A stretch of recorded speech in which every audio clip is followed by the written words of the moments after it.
The wind sweeps endlessly across the steppe, carrying with it the whisper of ages long forgotten. Beneath that endless sky, archaeologists bend close to the earth, brushing away soil that has not seen the light in thousands upon thousands of years. What emerges is fragile, yet enduring, a fragment of bone, curved and pale against the dark earth. It is not merely a relic but the remnant of a life, a woman who once stood beneath this same sky, who once felt the same wind press against her face, who once walked across these grasses toward a horizon she never returned from. In this bone lies a silence older than memory, yet it speaks to us, inviting us to follow its story. The woman's name is unknown, as is the sound of her voice, the rhythm of her breath, the language she carried in her mind. But her existence is undeniable. She lived in a world vastly different from ours, yet not so distant that we cannot imagine her heartbeat, her hunger, her laughter, or her fears. Across the gulf of time, she feels close, as if she is only sleeping beneath the soil, waiting for someone to tell her story again. And in this moment, standing over the discovery, we are confronted with a haunting question: how many journeys have been made into the vastness of this world, never to return? The steppe has always been a land of departures. It stretches outward like an ocean of grass, swallowing footsteps, swallowing dreams, swallowing voices until only echoes remain. Countless people walked into this expanse, chasing food, following herds, seeking new beginnings or fleeing old sorrows. Some returned. Many did not. The woman we begin with belongs to those who vanished into the horizon, whose journey carried her so far into the unknown that her footsteps ended in silence. Yet her silence is not empty. It is filled with weight, with mystery, with an invisible presence that stirs the imagination. When we find her remains, what we are really uncovering is a threshold, the doorway between the living and the dead, between history and memory, between fact and story. The bone is evidence, but it is also an invitation. It asks us to picture her not as an artifact, not as a statistic in prehistory, but as a human being who once lived, hoped, and dreamed. To walk with her through the story of her final journey is to enter a world both alien and familiar. We must stand in the cold wind that scraped across her skin, feel the hunger that clawed at her stomach, hear the distant cries of animals across the plain. We must sit with her at the fire when the night was long and the stars endless, and we must walk with her when she took those final steps away from everything she knew. Her life may be gone, but through imagination and science, we can piece together fragments, enough to breathe life back into her shadow. But why tell her story? Why follow one woman across an ancient steppe when so many others have lived and vanished? Because in her story lies something universal. She represents all those who left and never returned, all those whose journeys ended before they could share what they saw. She represents the courage and fragility of every human life, stretched thin against the immensity of nature.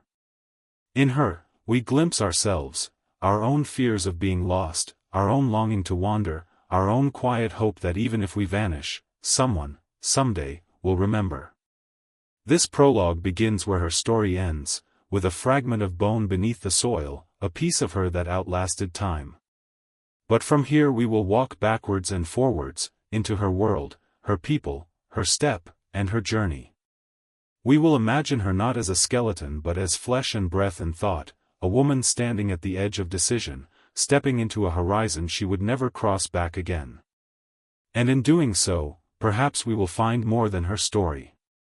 Perhaps we will find the meaning of all human journeys into the unknown. The steppe is a paradox, at once empty and full, barren and fertile, silent yet filled with the voices of countless creatures. To the eyes of those who first stepped upon it during the late Ice Age, it must have seemed like an ocean without waves, stretching farther than the mind could hold. A sea of grass, rippling in the wind like water, broken only by low ridges and the distant silhouettes of moving herds. This was no ordinary land. It was a stage upon which human destinies were tested, a place where survival balanced delicately between abundance and desolation. When the woman's footsteps carried her beyond the safety of her camp, this was the world that opened before her. The grasses reached up to her waist in summer, hiding foxes and hares, while in winter, the land became a frozen wasteland, where ice crystals danced in the wind and the horizon shimmered in cold blue haze. Every direction looked the same, yet every step forward led her deeper into an unfamiliar expanse.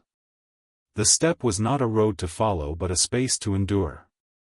For thousands of years, the steppe stretched like a belt across Eurasia, binding together far-flung lands. Mammoths trampled its pathways. Bison churned its soil. Horses galloped in wild herds across its plains, their hooves shaping invisible trails. Wolves stalked silently, their eyes glinting from behind tufts of dry grass. For a human being, fragile, exposed, with little more than fire, stone, and willpower, this was both a land of possibility and a land of constant threat. The woman would have seen the sky as an overwhelming dome, unbroken by forests or mountains. Sunrise and sunset were drawn in endless arcs, day after day, reminding her how small she was beneath the heavens. In summer, the heat pressed against the skin until thirst became unbearable. In winter, snow could arrive suddenly, piling high across the plain, cutting her off from food, shelter, and warmth. The wind was constant, a restless companion, a voice in her ear that never stopped. It shaped her bones, dried her skin, tangled her hair, and eroded every trace of those who came before. Yet despite its harshness, the steppe was generous in its way. Where rivers cut through the land, life flourished. Herds gathered to drink, birds circled above, fish darted in icy waters. In such places, humans could hunt, gather, and rest. But those rivers were scattered and sometimes dangerous to cross, and between them lay days of walking through monotony and hunger. The steppe demanded movement, and movement meant risk. Archaeologists call this kind of environment a mammoth steppe, an ecosystem that stretched across Ice Age Eurasia from Spain to Siberia. It was among the richest environments for big game ever known, yet it was also fragile. A failed hunt meant not only hunger but possibly death. And so every journey across it was undertaken with fear, hope, and determination.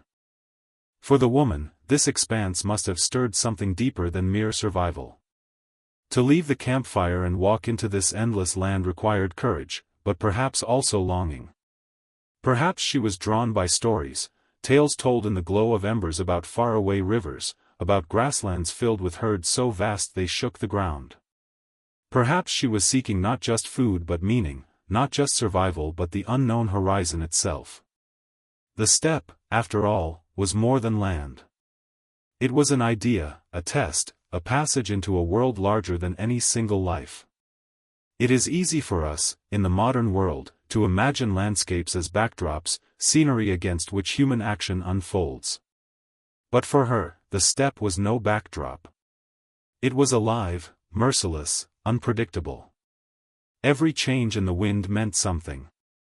Every flock of birds overhead pointed toward water.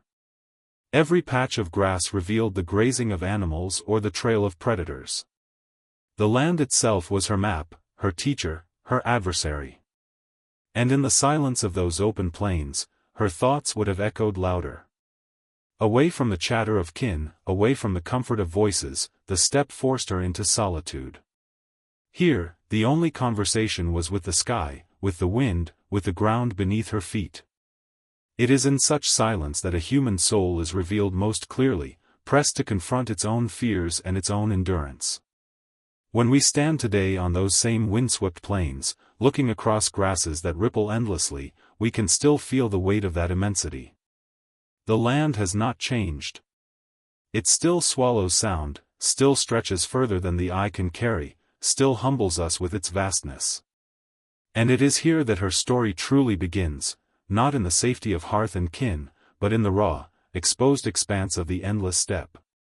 The woman's story cannot be told without first stepping into the shadow of the age in which she lived, a world caught in the grip of ice, a time when the planet itself seemed harsher, rawer, more unforgiving. This was the late Pleistocene, when massive glaciers stretched across the northern hemisphere, covering entire continents with walls of ice thicker than mountains. The air was colder, drier, and sharper, the seasons more extreme. To live in this time was to exist in constant negotiation with the earth itself. Every breath, every fire lit, every step forward was shaped by the rhythms of the Ice Age. Though the steppe where she walked was not frozen under glaciers, it was shaped by them. To the north, ice sheets loomed like silent giants, their weight pressing the land downward, their presence dictating winds, rains, and temperatures. To the south, deserts expanded, where rainfall grew scarce and plant life withered under the relentless cold. Between these extremes stretched corridors of survival, ribbons of grassland and river valleys where life clung stubbornly to existence.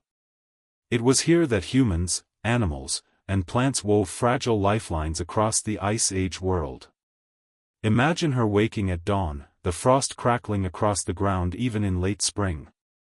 The horizon shimmered with cold light, and every breath she exhaled hung briefly in the air before vanishing into the wind. In winter, snow could come without warning, swallowing the earth in white silence. In summer, the sun lingered longer in the sky, but the heat was dry, and water quickly vanished from shallow streams. The Ice Age world was a world of contrast, never gentle, never predictable. The animals of this time were unlike the animals we know today. Mammoths lumbered across the plains, their curved tusks gleaming against the sky. Woolly rhinoceroses scraped frost-covered ground in search of hidden grasses.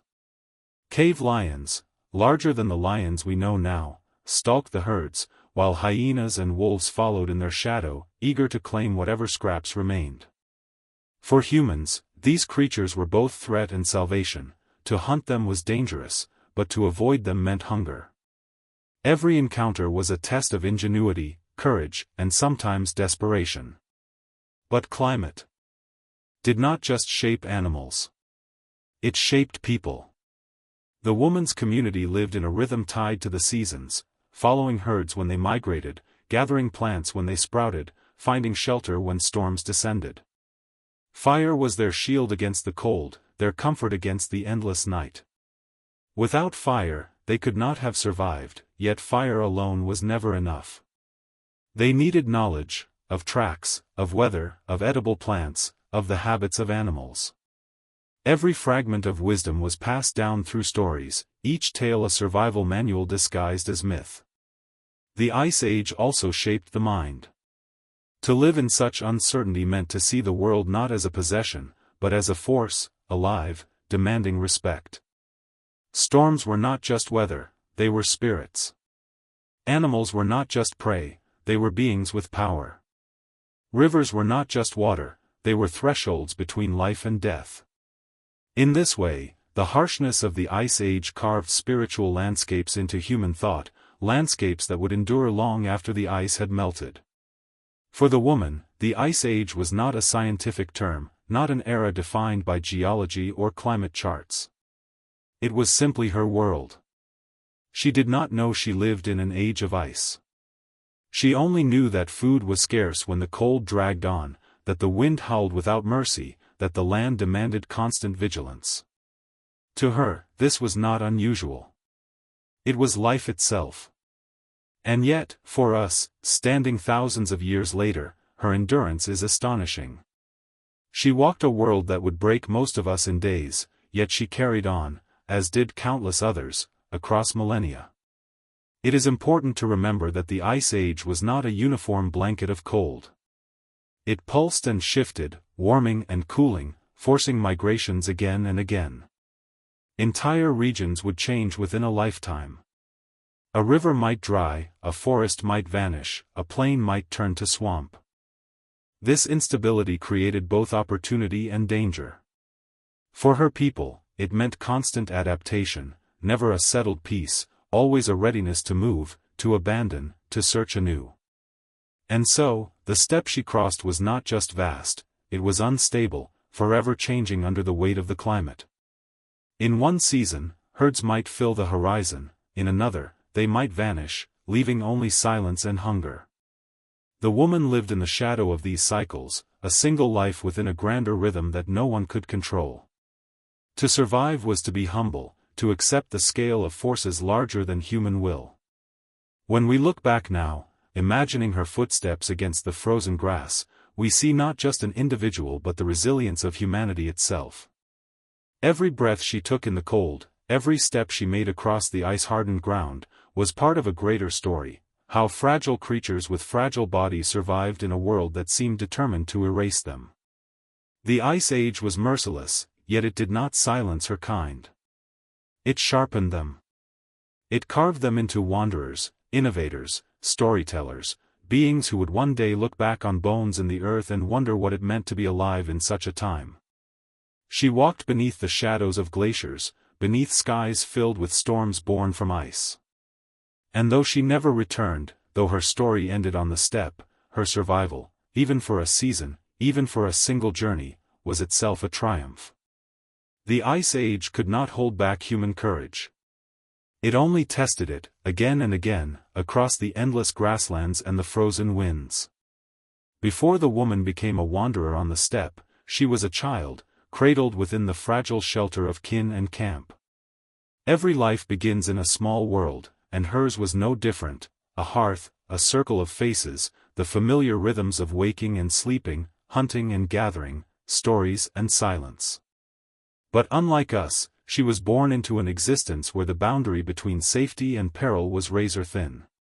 Childhood was brief, for the demands of survival pressed heavily even on the young. And yet, within those brief years, she absorbed the two worlds that would shape her destiny, the intimate world of family and the vast world beyond the horizon. The first world was the one she knew most closely, the flicker of firelight on skin, the smell of smoke clinging to hair, the murmured voices of elders teaching, warning, remembering. Around her, she would have seen the daily work of survival. Women gathering roots, seeds, berries when the season allowed. Men and women alike preparing hides for shelter, fashioning tools from stone and bone, shaping snares for small animals or weapons for larger hunts. Children played, but their games mirrored life, mimicking hunters, throwing small stones at targets, weaving simple threads of grass. Even laughter was preparation, a way of passing knowledge gently into young hands. This world was warm in its way, despite the cold climate. It was held together by bonds, the embrace of a mother, the authority of a father, the gentle teasing of siblings. Around the fire, stories were told that carried the past into the present. Stories of ancestors, of animals, of spirits, of journeys across lands they might never see. For a child, these stories were not entertainment, they were maps of the imagination, shaping how the world was understood long before the child stepped fully into it. But even as she grew within this intimate world, she could not escape the second one, the world that began where the firelight ended. Beyond the circle of faces was darkness, vast and unknown. The night was filled with howls of wolves, with the crack of ice breaking on rivers, with the moan of the wind. In daylight, the horizon stretched endlessly, beckoning and threatening at once. To a child, it must have felt as though the earth itself breathed just beyond sight, a living presence waiting to be explored. This duality, hearth and horizon, safety and danger, shaped her as a child of two worlds. In one, she belonged to kin, surrounded by the comfort of human voices. In the other, she belonged to the land, exposed to forces beyond comprehension. Together, these two worlds taught her what it meant to be human, fragile and small, yet endlessly curious, pulled between the comfort of belonging and the lure of the unknown. Perhaps she remembered the first time she followed the hunters to the edge of camp, her feet stumbling over uneven ground, her eyes wide at the sight of distant herds grazing. Perhaps she remembered the moment when she realized that the land was bigger than any story, that the horizon was not an end but a beginning.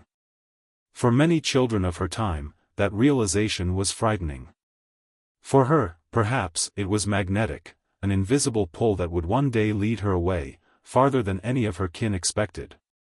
Archaeologists tell us that the children of Ice Age communities began contributing to survival almost as soon as they could walk. A child might be tasked with gathering fuel for fires, watching over infants, or helping prepare food.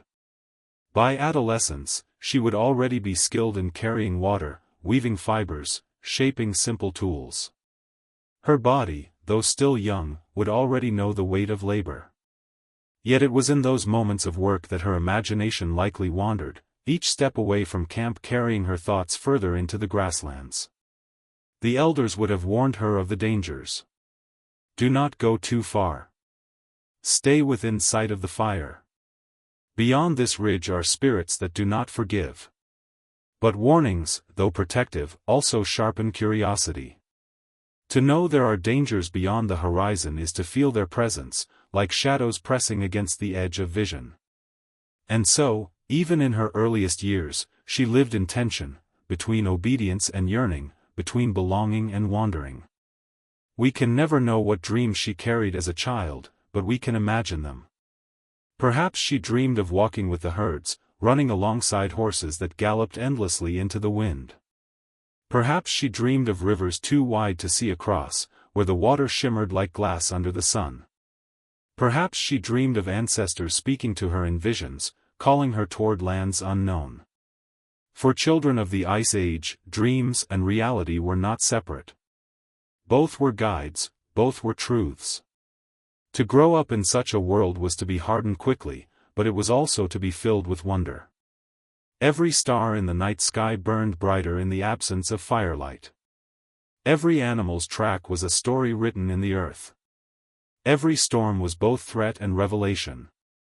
And so the woman, long before she became a wanderer, was first a dreamer, shaped by both the closeness of kin and the immensity of the land. This was the balance she carried into adulthood, the memory of warmth, of laughter, of voices she loved, and the call of the horizon that seemed to whisper her name. She was, from the very beginning, a child of two worlds, and when the time came, she would have to choose which one to follow. If the steppe was a land of silence, then the fire was the answer to that silence. Around its glow, the woman's people wove their lives together. Fire was more than heat, it was protection against predators, light against the endless night, a forge for food and tools, and a symbol of connection. To sit at the hearth was to be reminded that one was not alone in the world. It was here, in the circle of kin, that the woman's humanity was most deeply shaped. The day's work always led back to fire. After hours spent foraging or hunting, skin cold and hands raw from effort, people returned to the hearth. There, raw meat was roasted until the air filled with rich smoke, roots were softened in the coals, and water warmed into steam. The smells of survival were the smells of the hearth, a reminder that no matter how hostile the land, life could be drawn back into the body. For the woman, these moments imprinted themselves in memory, the crackle of flames, the smoke curling upward into the night, the glow on the faces of those she loved. But the fire was not only for food. It was the heart of kinship. Around it, stories were told, myths of creation, of animals who became humans, of journeys into lands of spirits and ancestors. These stories were the library of her people, passed down without writing, spoken so often that children could repeat them word for word. For the woman, listening as a child, these tales shaped her sense of belonging. They tied her not only to her living kin but to generations stretching backward, to ancestors whose bones lay buried in the earth. Around the fire, laughter rose easily. Even in hardship, humans sought joy. Children played games in the dirt, tossing bones like dice, pretending to hunt with tiny spears of reed. Adults teased one another, their voices carrying lightness against the heaviness of survival. These small joys mattered, for they kept despair at bay. The Ice Age could freeze rivers and strip the land bare, but it could not freeze the human need for connection, for humor, for warmth of spirit. The woman's role in this circle would have grown with age. As a young girl, she watched, listening to elders discuss hunting strategies, dangers, and memories. As she grew, she began to participate, carrying wood for the fire, helping to prepare food, joining in rituals that bound the group together. Kinship was not passive, it was built every day, in tasks small and large. To care for the fire was to care for the group. And to care for the group was to ensure that one's own life could continue. There were other rituals too, rituals of mourning, of gratitude, of hope. When someone died, the fire burned longer, its smoke carrying prayers into the night sky. When animals were hunted, bones and ashes were sometimes cast into the flames as offerings, honoring the spirit of the life taken. The woman would have witnessed these moments, each one carving deeper into her mind the truth her people lived by, that survival was not merely about the body, but about respect, reciprocity, and memory. In the glow of firelight, faces looked different. The old seemed wise, their wrinkles catching the flicker of flame like carved lines of stone. The young seemed vulnerable, their wide eyes reflecting sparks as if carrying tiny stars. Lovers leaned close, whispers shared in the cover of shadows. Elders sang chants that rose into the night like echoes of something older than language itself. The fire revealed, but it also transformed, turning ordinary gatherings into sacred moments. This was the world where the woman learned what it meant to belong. It was a world of obligations and ties, of shared labor and shared stories. Kinship was not chosen, it was inherited, given at birth and carried until death. Her strength was not her own alone but part of the web that connected her to every other face around the flames. Without that web, she was nothing. Within it, she was part of something eternal. And yet, the firelight also defined the boundary of her world. Beyond its glow, the land was dark, filled with unseen dangers. Wolves could be heard but not seen. Strange cries of night birds echoed in the distance. The horizon, even when faintly lit by stars, was unknowable. The fire was home, and everything beyond it was other. But every child eventually grows restless with boundaries. For the woman, the memory of warmth and kinship would always remain, but so too would the tug of the horizon, the sense that her destiny lay beyond the reach of familiar firelight. To remember her is to remember both sides of firelight, its gift of belonging and its reminder of limitation. Her kin gave her the tools to survive, the knowledge to hunt and heal, the strength to endure. But they also gave her something they did not intend, the courage to step away. For once you know the comfort of fire, you also know the absence of it. Once you know the safety of kinship, you also feel the hunger for what lies beyond it. And so, long before she left, long before her journey into the endless steppe, she carried with her the memory of firelight and kinship. It would become her anchor, her reminder of who she was, even when she walked alone into silence. In her final moments on the steppe, when the wind howled and no fire burned nearby, perhaps she remembered the faces around the hearth, the voices in the smoke, the warmth of belonging. Perhaps it was this memory, more than anything else, that kept her human in the end. For most of her youth, the woman's world was shaped by the firelight of her kin and the familiar rhythm of survival. Yet even within the security of the camp, there was always something beyond, the vast, unknowable steppe, stretching in every direction like an endless invitation and an endless threat. The horizon was not empty to her people, it was alive with spirits, with memories of ancestors, and with possibilities. But for the woman, that horizon carried a personal weight, a voice that whispered not just of survival, but of destiny. Every hunter knew what it meant to walk beyond the firelight.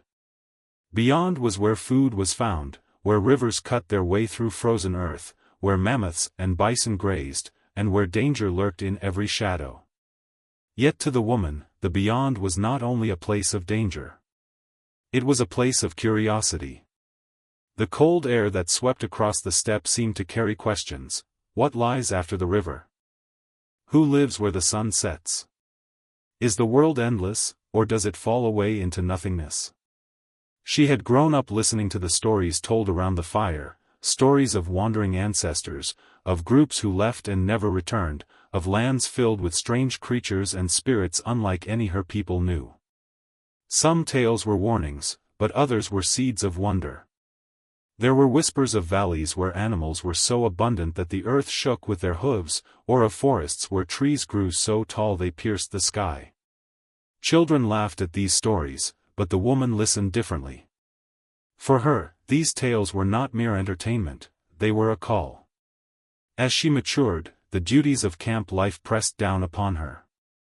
Gathering firewood, carrying water, processing hides, helping with children, each task was a thread tying her to the group. Kinship was obligation, and obligation was survival. Yet in the quiet moments, when she sat watching the sun sink behind the horizon, or when she followed hunters at the edge of the group, her eyes wandered farther than the rest. She did her tasks, she carried her share, but in her chest grew a weight, a sense that the camp was both safety and cage. The Ice Age was a teacher of harsh lessons, but it was also a sculptor of horizons. The endless openness of the steppe could inspire awe as easily as fear. Standing on a rise, the woman could see for miles, grassland swaying like a frozen sea, the silhouettes of distant herds, clouds moving across the sky like colossal spirits. This immensity was both humbling and empowering. It reminded her how small her people were, but it also whispered that there was more than one way to live. Perhaps beyond the camp, there were truths not yet known, paths not yet walked. She began to test the edges of her world. At first, it was small acts of curiosity, walking a little farther while gathering roots, lingering at the stream until she could see where it bent out of sight, wandering just beyond the calls of her kin. Each time, she returned, but each time, she felt the tug stronger. It was as if the land itself was pulling her, urging her to take one step farther than the day before. Others noticed. The elders spoke in hushed tones, warning that wandering too far was dangerous. The steppe was full of spirits, they said, some benevolent, others malicious. Straying alone was to risk losing oneself to them, to vanish like so many who had never returned. But warnings did not silence her curiosity. If anything, they sharpened it. For if danger lived beyond, then so too did mystery, and perhaps even freedom. There may have been personal reasons as well. Perhaps she felt the weight of expectations, to become a mother, to bear children, to repeat the cycle that bound her kin together. Perhaps she felt the tension between who she was expected to be and who she sensed she could become. The camp, for all its warmth and belonging, also left little room for those who dreamed beyond its borders. She may have looked at the fire and loved it, but at the same time, longed for a fire of her own making, one not bound to duty and tradition. The call beyond the camp was not a single voice but many. It was the howl of wolves echoing across the frozen plain, reminding her that life was fiercer outside.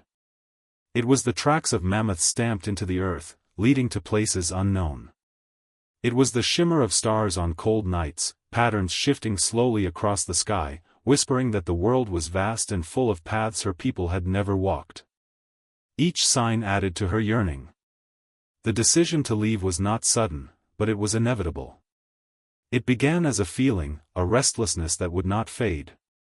Then it became a thought, a quiet idea that she carried silently, even as she smiled and worked among her kin.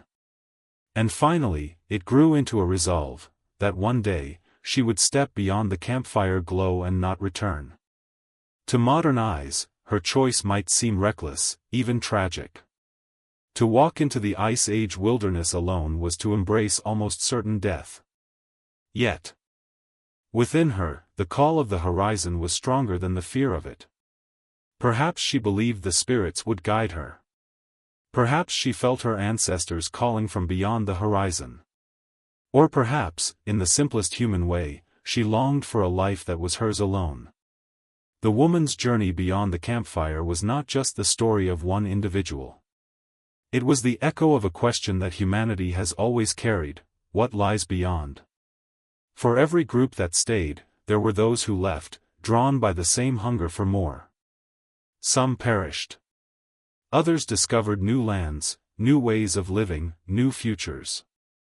The woman was part of this eternal current, the restless flow that pushes humanity to step beyond safety into the unknown. When she finally chose to go, she carried little with her: memory, courage, and the lessons of kinship.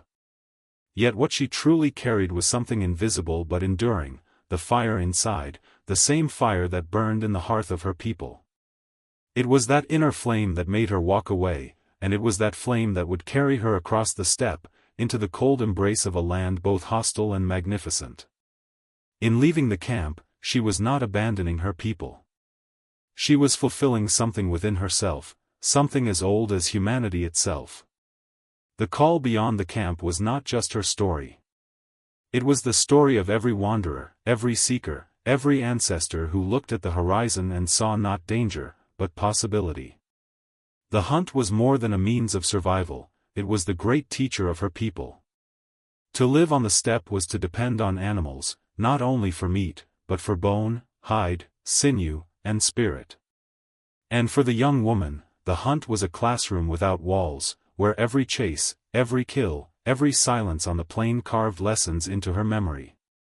She was not a hunter in the sense that the men of her group were, yet she absorbed the rhythm of the hunt, the patience of the stalk, the reverence of the kill.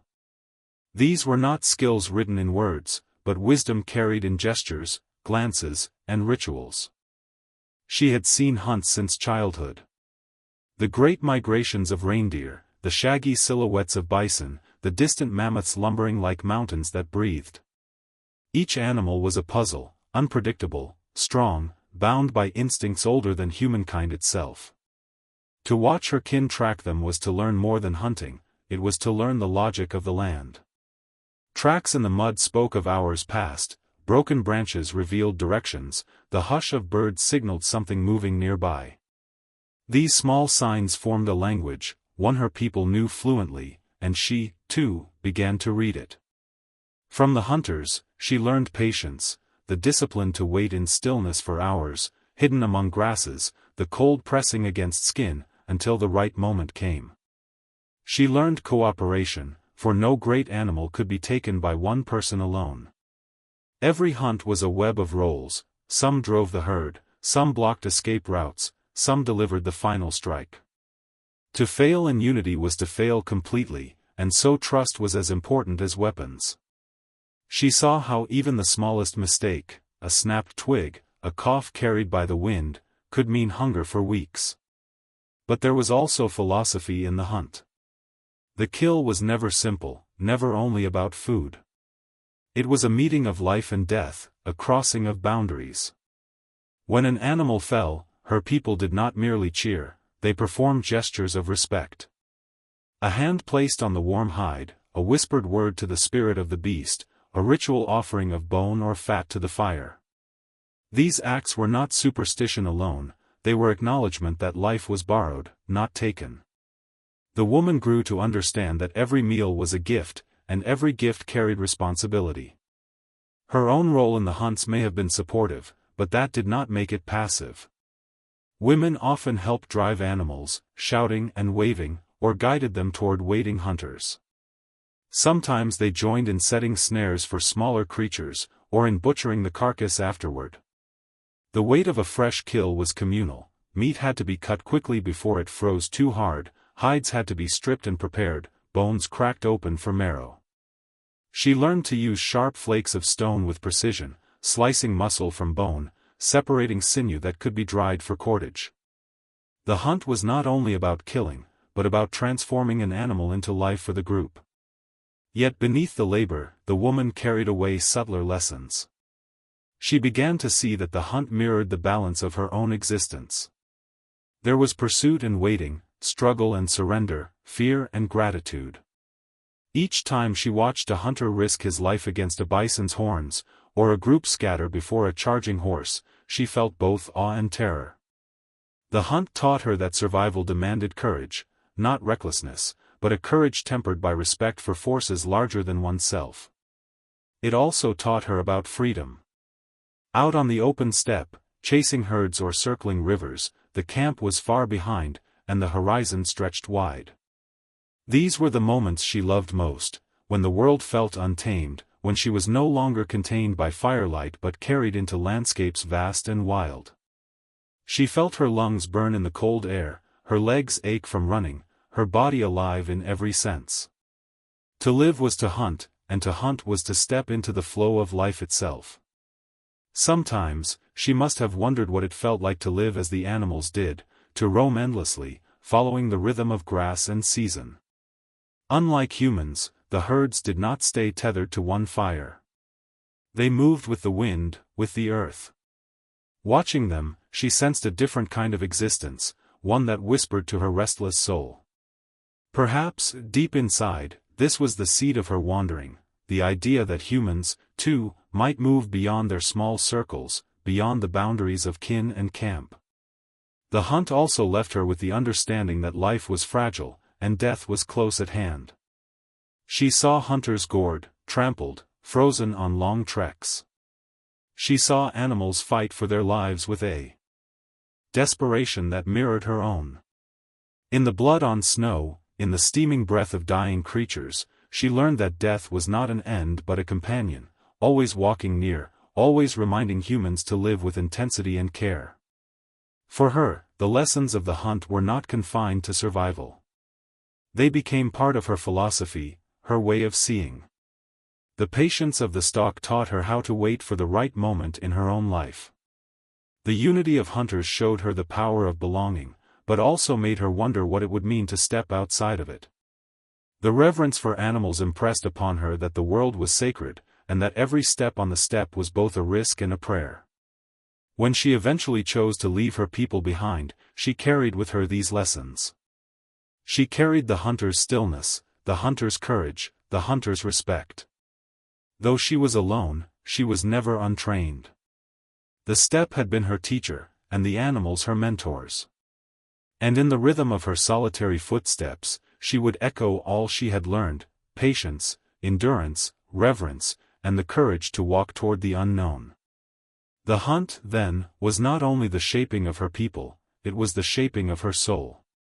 And when she walked into the wilderness, far from her kin, she carried with her not only the warmth of firelight but the wild, fierce lessons of the hunt itself. Life on the steppe was not only about endurance of the body, it was also about endurance of the spirit. For her people, survival was never simply a matter of food and shelter. It was woven together with meaning, with ritual, with gestures that gave structure to the chaos of existence. The world they inhabited was harsh, unpredictable, and often cruel, a world of sudden storms, failing hunts, and illnesses that could sweep through the camp like fire through dry grass. Against this uncertainty, ritual became a shield. Rituals were reminders that even when the earth seemed indifferent, humans could answer back with intention, with pattern, with reverence. The woman had grown up surrounded by these rituals.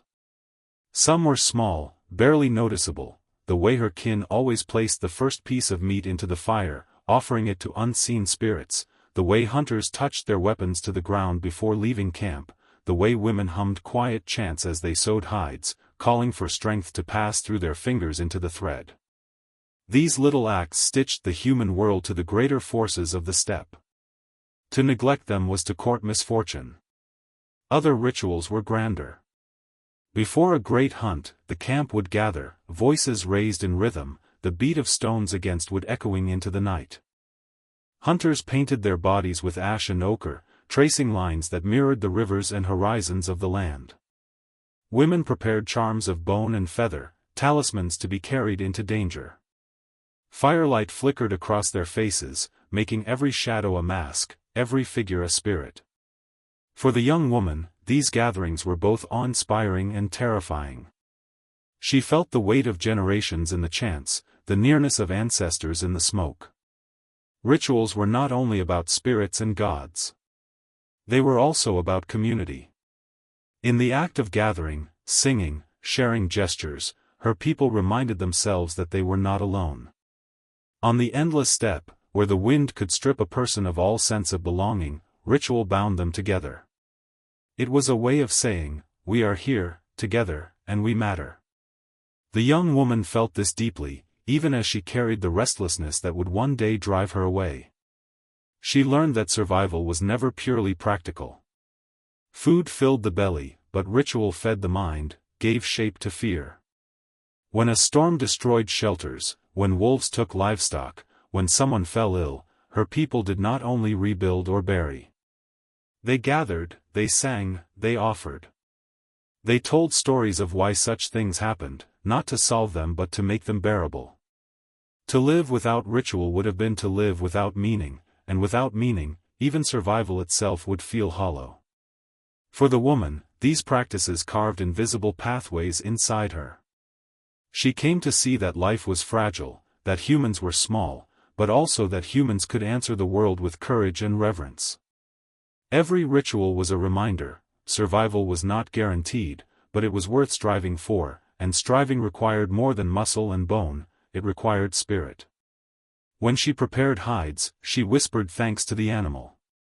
When she drank from rivers, she touched the water first, acknowledging the gift. When she saw her kin paint their bodies with ochre, she understood it was not only for beauty but for connection, to land, to past, to the unseen. In these small ways, ritual wove itself into her identity, binding her both to her people and to the land they walked upon. Yet she also began to sense something else. While her kin performed these acts in unity, she wondered what ritual might mean alone. Could one person carry the same flame without the circle of community? Could one voice, speaking into the wind, be heard by spirits as strongly as the many? These questions lingered in her, soft but persistent, and they foreshadowed her future path. When the time came for her to walk away from her people, she did not leave these rituals behind. She carried them, not in objects but in memory, in muscle, in breath. Alone on the steppe, she would whisper thanks before eating, trace lines in the dirt as her kin had traced on skin, offer pieces of her meal to the fire she built with her own hands. In solitude, ritual became her companion. Where no human voices were near, ritual made her feel less alone. For modern minds, survival is often imagined in material terms: tools, shelter, food. But for her, and for all her people, survival was never just that. It was also the ability to keep meaning alive in a world that could strip it away. Without ritual, fear would have consumed her. With ritual, even the emptiest horizon could feel inhabited, alive, listening. The rituals of survival were not luxuries. They were necessities, as important as fire or spear. They carried her people through storms, through hunger, through grief. And they carried her, too, when she chose the path of solitude. They became her invisible armor, the thread that tied her wandering footsteps back to something eternal. In this way, rituals did more than preserve her body. They preserved her humanity. And on the endless steppe, that was perhaps the most vital survival of all. On the vast steppe, time was not measured by calendars or clocks but by the slow breathing of the seasons. To live there was to be carried in the rhythm of silence and sound, abundance and emptiness, warmth and bitter cold. For the woman, these seasons were not background, they were the architecture of her existence, shaping her every decision, her every dream. She had grown up under their command, and even after leaving her people, the seasons would remain her most powerful companions, and her most merciless judges. Winter was the season of silence. Snow blanketed the land, muting every sound except the groan of wind across the plains. The world became monochrome, a vast whiteness stretching to the horizon, broken only by the black shapes of bare shrubs or the slow movement of animals fighting to survive. In these months, survival was pared down to its barest form: warmth, shelter, food. Fires had to be tended constantly, hides repaired against the cold, every scrap of meat preserved to last until the thaw. For the woman, winter was a time of reflection and endurance, when the silence pressed close, heavy, almost sacred. Nights stretched endlessly, and in them she felt the presence of ancestors most vividly, as though the stillness was their breath upon her skin. Spring brought change, and with it, sound. Ice cracked on the rivers, water surged with new force, and the first green shoots pierced the thawing soil. Herds returned, thin from the long hunger, but alive, and with them came new hunts, new hopes. For her people, spring was both relief and labor. The woman would have joined in the gathering of fresh plants, the repairing of shelters damaged by storms, the joyful feasts when the first hunt succeeded. Yet spring was also unpredictable. Floods swept across the land, sudden storms ruined careful preparations. The lesson of spring was resilience, to rebuild again and again. For the woman, spring carried both joy and warning: life always returned, but never without trial. Summer was the season of movement. The steppe came alive in waves of grass, herds migrating in great numbers, skies filled with birds. For her, this was the most exhilarating time. Days were long, light lasting late into the evening, and every horizon shimmered with possibility. Work was abundant, drying meat, curing hides, gathering stores for the colder months, but there was also room for exploration.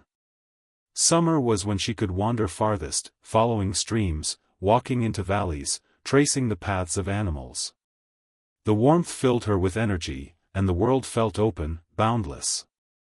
Yet summer also carried its dangers, swarms of insects, heat that dried waterholes, predators that followed herds closely. In this season, she learned that even abundance required vigilance. Then came autumn, a season of preparation and quiet tension. Leaves burned with color before falling, and the air grew sharper. Herds grew fat, ready for migration, and hunts became both plentiful and urgent. Every success meant security for the long winter ahead, every failure meant risk. For the woman, autumn was a season of both satisfaction and fear, satisfaction in seeing her people well-fed and stores filled, fear in knowing the silence of winter was approaching again. Fires burned brighter, rituals became more frequent, and every gesture carried the weight of survival. Autumn reminded her that joy was always fleeting, always balanced against the shadow of hardship. For her, these silent seasons were not just cycles of weather but cycles of meaning. Each season had its own personality, its own lesson. Winter whispered endurance. Spring sang of rebirth. Summer called with freedom. Autumn warned of endings. Together, they formed the circle of life she could not escape, no matter where she walked. Even when she left the camp, she could not leave the seasons behind. They traveled with her, written into the sky, into the earth, into her bones. The silence of the seasons also taught her something deeper. It taught her that time itself was not linear, but circular. The past returned in every thaw, every storm, every leaf that fell. She began to sense that her own life, too, was part of this circle, that her wandering was not simply forward motion but another turn of a wheel her ancestors had walked before. The silence of the seasons reminded her of continuity, of belonging not only to her kin but to the earth itself. Modern eyes might see seasons as predictable, almost trivial. But for her, they were gods in motion, powers that no human could resist. To misjudge a season was to die. To respect it was to live another year. The woman carried this respect with her always, and it shaped the way she walked into the unknown. She did not see the horizon as empty. She saw it as alive with the slow breathing of the world, with the voices of seasons that guided and judged her. The silent seasons were her truest teachers. They taught her patience when winter froze the land. They taught her hope when spring broke the ice. They taught her joy when summer filled the plains. They taught her caution when autumn warned of what lay ahead. And above all, they taught her humility, the knowledge that no human, no matter how brave or restless, could ever master the steppe. One could only listen, endure, and follow the rhythm of silence and sound. When she finally stepped into her journey alone, it was the seasons she trusted most. Not kin, not firelight, not stories, but the rhythm of the earth itself. The seasons had shaped her childhood, her body, her spirit. And they would shape her wandering too, marking the path of the woman who never returned from the steppe.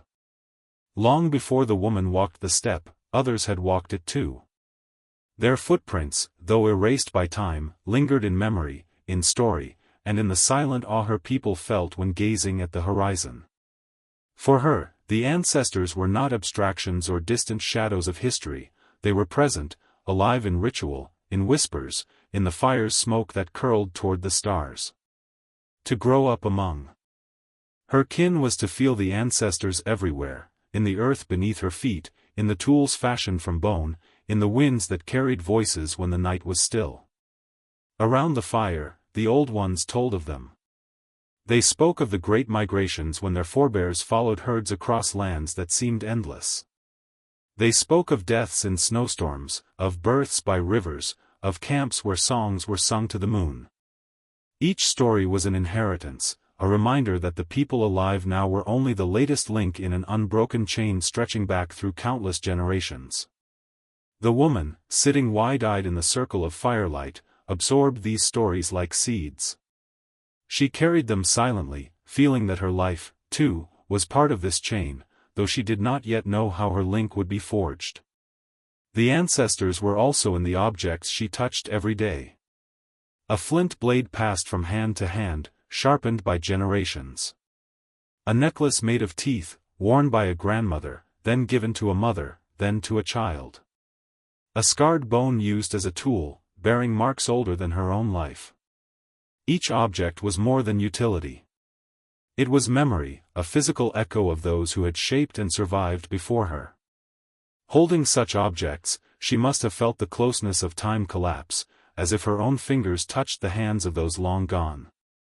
But the echoes of ancestors were not only comforting. They were demanding. Every hunt, every ritual, every gesture carried the weight of expectation, to honor the past, to live worthy of those who came before. If the people failed to survive a harsh winter, it was not merely misfortune but a failure of respect, a breaking of the chain. The woman grew up under this weight, knowing that every life was not just individual but collective, that her actions resonated into a future where she, too, would be remembered or forgotten. There were nights when she looked at the stars and imagined them as watchful eyes, the ancestors gazing down. When the fire popped, when the wind shifted suddenly, when an animal appeared at the edge of camp, her people did not see chance. They saw signs, the ancestors speaking, guiding, warning. She learned to listen to these signs, to read the invisible dialogue between human and spirit. In this way, the echoes of the ancestors were constant companions, shaping thought as much as action. Yet within her grew a subtle question: could the ancestors also call her beyond? If they were everywhere, in the rivers, the winds, the stars, then surely they were also beyond the horizon. The stories told of wanderers who left and did not return, but rarely did the stories say what became of them. Did they perish, or did they find new lands, new spirits, new futures? The silence in those tales stirred her imagination. Perhaps the ancestors who guided her were not bound to one campfire. Perhaps they waited in the places her kin had never dared to tread. She carried this thought quietly, even as she participated in every ritual, every story.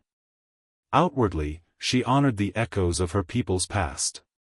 Inwardly, she began to wonder whether honoring them might mean walking where no one had before. Perhaps her wandering spirit was not rebellion at all, but obedience to a deeper call, a call inherited from the ancestors who, long ago, had first left one place for another. The echoes of ancestors were not merely memories, they were the very reason her people existed.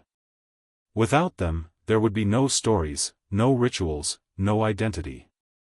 She understood this, and it filled her with both gratitude and restlessness. Gratitude, because she belonged to something vast, older than she could imagine.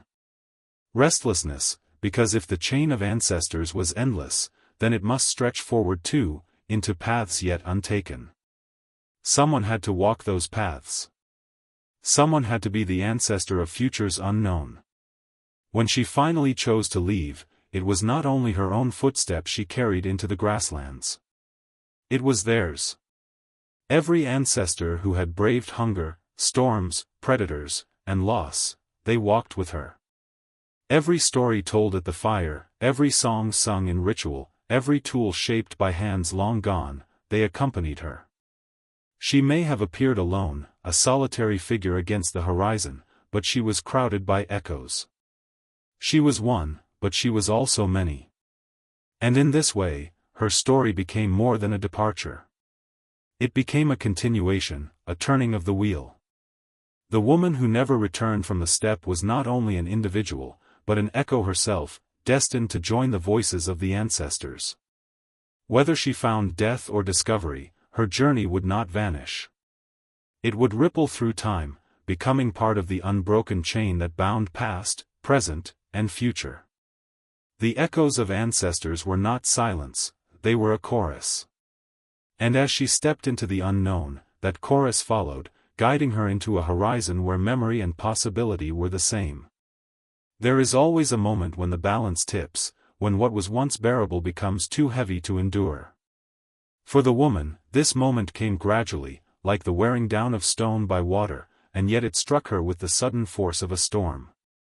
She had carried within her for years the quiet restlessness, the sense that her life circle was too small, that the horizon was not a boundary but an invitation. Yet for a long time, she stayed. She obeyed ritual. She gathered with her kin at the fire. She sang the songs of her people and whispered, "Thanks to the spirits." But each season added weight to her heart, and with each passing year, the distance between her and those around her widened, even if no one could see it. The breaking point did not arrive in a single dramatic clash. It revealed itself in moments both tender and harsh. A failed hunt, when hunger gnawed at the camp and despair clung to the air like smoke. A night when the elders retold the same story she had heard since childhood, their voices heavy with reverence, but to her it sounded like repetition rather than revelation. A morning when she stood at the river's edge and watched her reflection in the water, realizing she felt like a stranger to the woman staring back. These were not catastrophes. They were ordinary moments. And yet, together, they formed a tide that could no longer be resisted. Her people expected her to choose, as all must choose, to remain within the circle, to bind herself to another, to bear children who would one day inherit the same stories, the same tools, the same fears. This was the rhythm of life, unbroken for generations. But when she imagined herself in that rhythm, a sharp ache filled her chest. She did not see fulfillment, she saw confinement. The prospect of living and dying within the same patterns that had bound her ancestors filled her not with peace but with suffocation. She loved them, her kin, her ancestors, her people, but love alone was no longer enough to keep her tethered.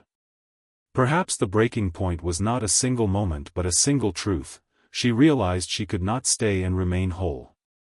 To stay would be to fracture herself, to silence the voice within that whispered of horizons, rivers beyond rivers, skies wider than those above her camp. To leave would be to break the heart of her family, to defy the silent weight of tradition. Either path carried pain. But only one carried possibility. The woman began to notice the signs of her departure in everything around her. The wind seemed to press more insistently against her back, as though urging her onward. The steppe grass leaned toward the distance, never upright, always pointing away. The animals, moving with their migrations, seemed to mock the stillness of her people, as though reminding her that survival itself was born of movement. Even the stars, fixed as they were, appeared to her as markers of direction rather than guardians of permanence. But choice is not only internal, it is also relational. She felt the gaze of her kin upon her, unspoken questions in their eyes. They sensed her distance, though she hid her thoughts carefully. A sister asked why she often wandered alone at dusk. An elder warned her against straying too far, claiming spirits prowled the horizon.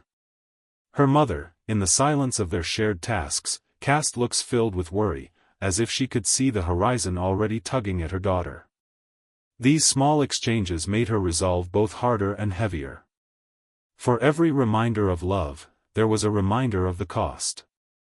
The breaking point was both freedom and exile. To walk away was to claim her own path, but it was also to sever bonds that had shaped her since birth. The campfire, the laughter, the warmth of shared survival, all would vanish behind her as she stepped into solitude. That solitude frightened her, but it also thrilled her. It was a knife edge of fear and wonder, the essence of what it meant to be alive. She did not speak of her decision aloud. Words would have made it real too soon, would have opened the floodgates of protest, pleading, perhaps even anger. Instead, she carried her choice in silence, like a secret fire that burned unseen. She knew that when the moment came, it would come like lightning, sudden, irreversible, a tearing of fabric that could not be mended. She both dreaded and longed for that moment. And so, the woman lingered in the in-between, in the fragile space where love and restlessness wrestled for dominance. She touched her mother's hand longer than usual when passing tools. She watched her kin's faces by the fire, memorizing the way the light flickered on their features.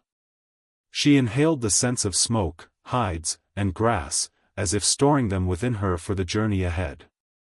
Every ordinary act became, in her heart, a farewell. The breaking point was not a single event, but a single acceptance. She could not return to the life she had known. Whether tomorrow or in a season yet to come, she would walk into the horizon. She would carry with her the echoes of ancestors, the weight of kinship, and the fire of longing. But she would not carry regret. For the greatest betrayal was not leaving, it was staying, and in staying, betraying herself. And so, the woman came to stand at the edge of her own threshold, caught between two worlds, the world of belonging and the world of becoming. She had not yet taken her first step into the unknown, but already, she knew she was no longer the same. The breaking point had arrived, quietly and unshakably. The rest was only a matter of when. The night before she left, the camp was as it had always been. The fire cracked and hissed, sending sparks into the cool air. Children slept against their mothers, hunters sharpened blades one last time, and the elders muttered prayers to unseen forces, their voices soft and heavy with fatigue. To anyone else, it was an ordinary night, indistinguishable from countless others. But for her, every detail felt sharpened, illuminated with unbearable clarity, as though the world itself wanted her to remember it all, because she would not see it again. She sat slightly apart, close enough to the fire to feel its warmth, but not so close that anyone noticed her stillness. She watched the flames dance, her eyes catching on their unpredictable shapes, and in those flickers she saw her life reflected. The fire was life, fragile, bright, hungry, and always consuming what it touched. Her people tended the flame carefully, keeping it alive, never allowing it to die. But she realized her fire was different. It was not meant to stay confined to one hearth. It demanded air, distance, fuel from new places. If she remained, she would suffocate. If she left, she might burn too quickly. Yet she knew there was no other choice. Sleep did not come to her that night. She lay on her furs with her eyes open, listening to the familiar sounds, the low breaths of sleepers, the occasional rustle of the grass in the wind, the distant cry of a night bird. Each sound was both comfort and farewell. Her mother stirred once beside her, sighing in her dreams, and the woman turned away quickly, afraid the ache in her chest might break into a sob. She did not want her mother to wake and see her face, to know the truth before its time. Long before the sun rose, she rose instead. Her movements were deliberate, practiced, silent. She had prepared in secret, a pouch of dried meat tucked away, a water skin filled, a sharp blade she had honed quietly. Each item was chosen not for comfort but survival. She dressed in the cool gray darkness, the camp still wrapped in sleep. She lingered for a moment, staring at the shapes of those she loved, her mother, curled on her side, her sister, sprawled carelessly, her kin gathered in little clusters, breathing together in the rhythm of life they all shared. She wanted to touch them one last time, but she knew touch would wake them, and waking them would end everything. So instead, she touched the earth beneath her fingers.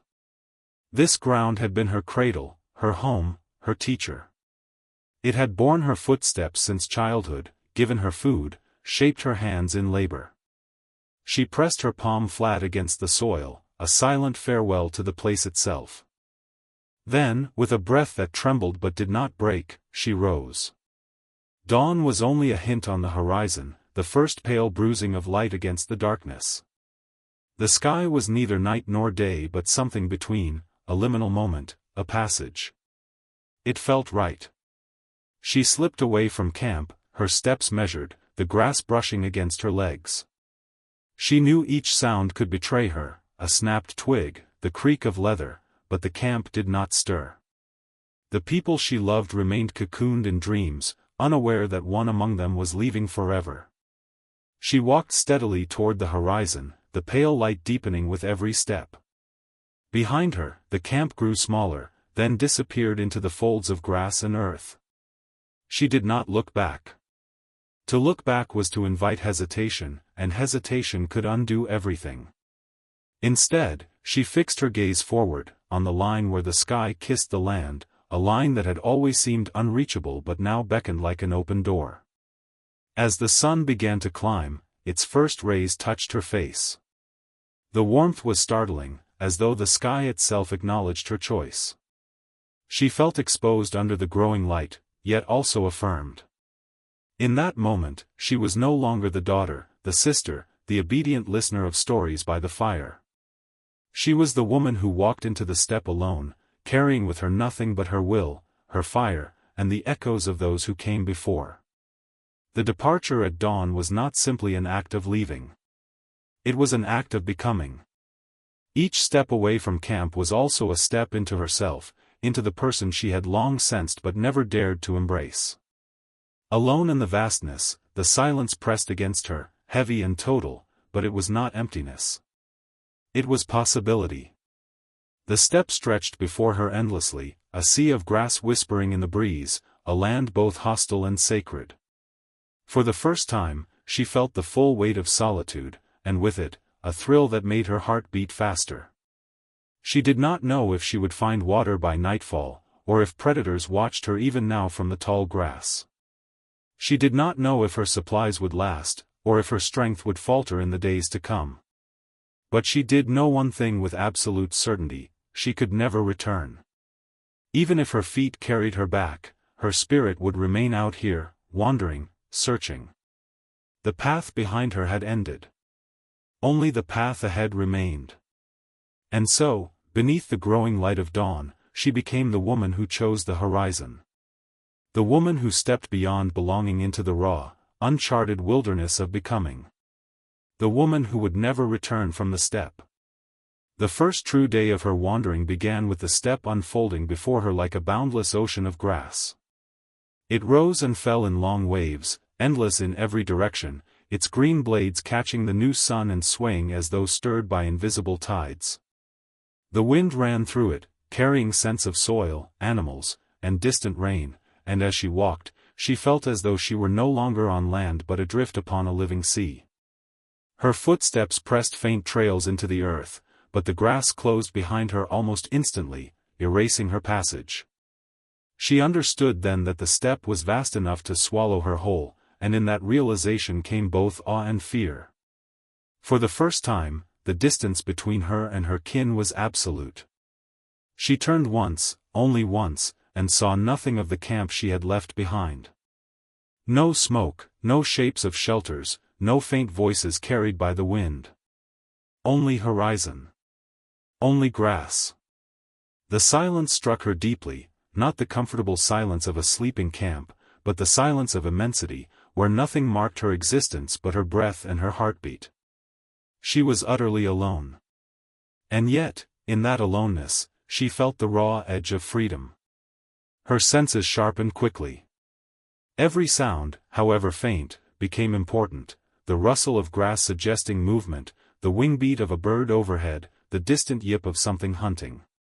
She carried her knife in hand, not because she expected danger at every step, but because she knew danger was inevitable. The steppe belonged to creatures stronger, faster, more adapted than she. She was a trespasser in their domain. Still, she walked forward, every step a statement of defiance and intent. The sun climbed higher, and with it came the first taste of hardship. Without the shelter of trees, the light was relentless, beating down upon her shoulders. The air shimmered with heat, and the ground radiated warmth back upward, wrapping her in exhaustion. The dried meat she carried eased her hunger but did little for her thirst. She sipped sparingly from her water skin, aware that there was no guarantee of finding another source before it ran dry. Each swallow was measured, deliberate, both relief and reminder of fragility. The grass sea was not empty, though. As the day wore on, she began to see life moving within it. Small rodents darted through the stalks, their sudden movement startling her before vanishing into cover. Birds circled overhead, their cries sharp and piercing, scanning the earth below for prey. Once, in the distance, she glimpsed a herd of animals, vast, dark bodies moving as one, their legs drumming the earth in a steady thunder. She froze in place, heart racing, as she watched them roll across the horizon like a living storm. They paid her no attention. She was too small, too insignificant in their eyes, a lone figure swallowed by grass. When night fell, the steppe transformed again. The grass sea darkened into shadow, the wind colder now, carrying a hiss that sounded almost like voices. The stars emerged in vast numbers, brighter than she had ever seen from camp, an impossible sprawl of light across the sky. Lying back, she felt as though she floated not only on a sea of grass but also beneath a sea of stars, caught between two infinities. The immensity of it struck her deeply, so vast that it pressed against her soul. For a moment, she was frightened, so small that she could have vanished without consequence. But then, she realized, it was not consequence she sought. It was experience, the raw immediacy of being alive in a world that did not bend to her. And in that vastness, her smallness felt less like weakness and more like truth. The days blurred together as she pressed deeper into the steppe. Each morning, the horizon offered nothing new, only the same rolling waves of grass. Yet within the sameness, she began to notice difference, the shift of colors under the sun, the patterns of animal trails, the subtle tilt of the land suggesting rivers or hollows. Her awareness deepened. She began to read the land the way she once read the fire's smoke or the elders' stories. The steppe was no longer a featureless expanse. It was a language, and slowly, she was learning to listen. Still, the solitude pressed heavily on her. At night, when exhaustion wrapped her body, her mind would return to her kin. She imagined the fire crackling, her mother's face lit in orange glow, her sister laughing at some small jest. She imagined the familiar weight of belonging. The ache of absence was sharp, almost unbearable, but she refused to let it turn her back. She whispered to herself that their warmth lived inside her now, carried like an ember. And with each whisper, her resolve strengthened. The grass sea tested her, but it also changed her.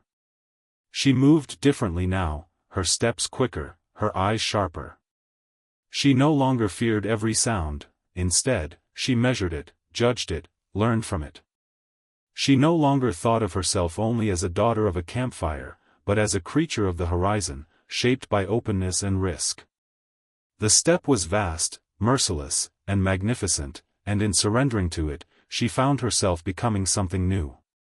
On the seventh day, when the sun rose pale and red against the endless land, she realized she had crossed into a place that could no longer be called home, nor could it be called exile. It was something else entirely, the domain of the unknown, where she would either survive or vanish. Into the grass sea she had come, and from the grass sea, her story would never return unchanged. The first true day of her wandering began with the steppe unfolding before her like a boundless ocean of grass. It rose and fell in long waves, endless in every direction, its green blades catching the new sun and swaying as though stirred by invisible tides. The wind ran through it, carrying scents of soil, animals, and distant rain, and as she walked, she felt as though she were no longer on land but adrift upon a living sea.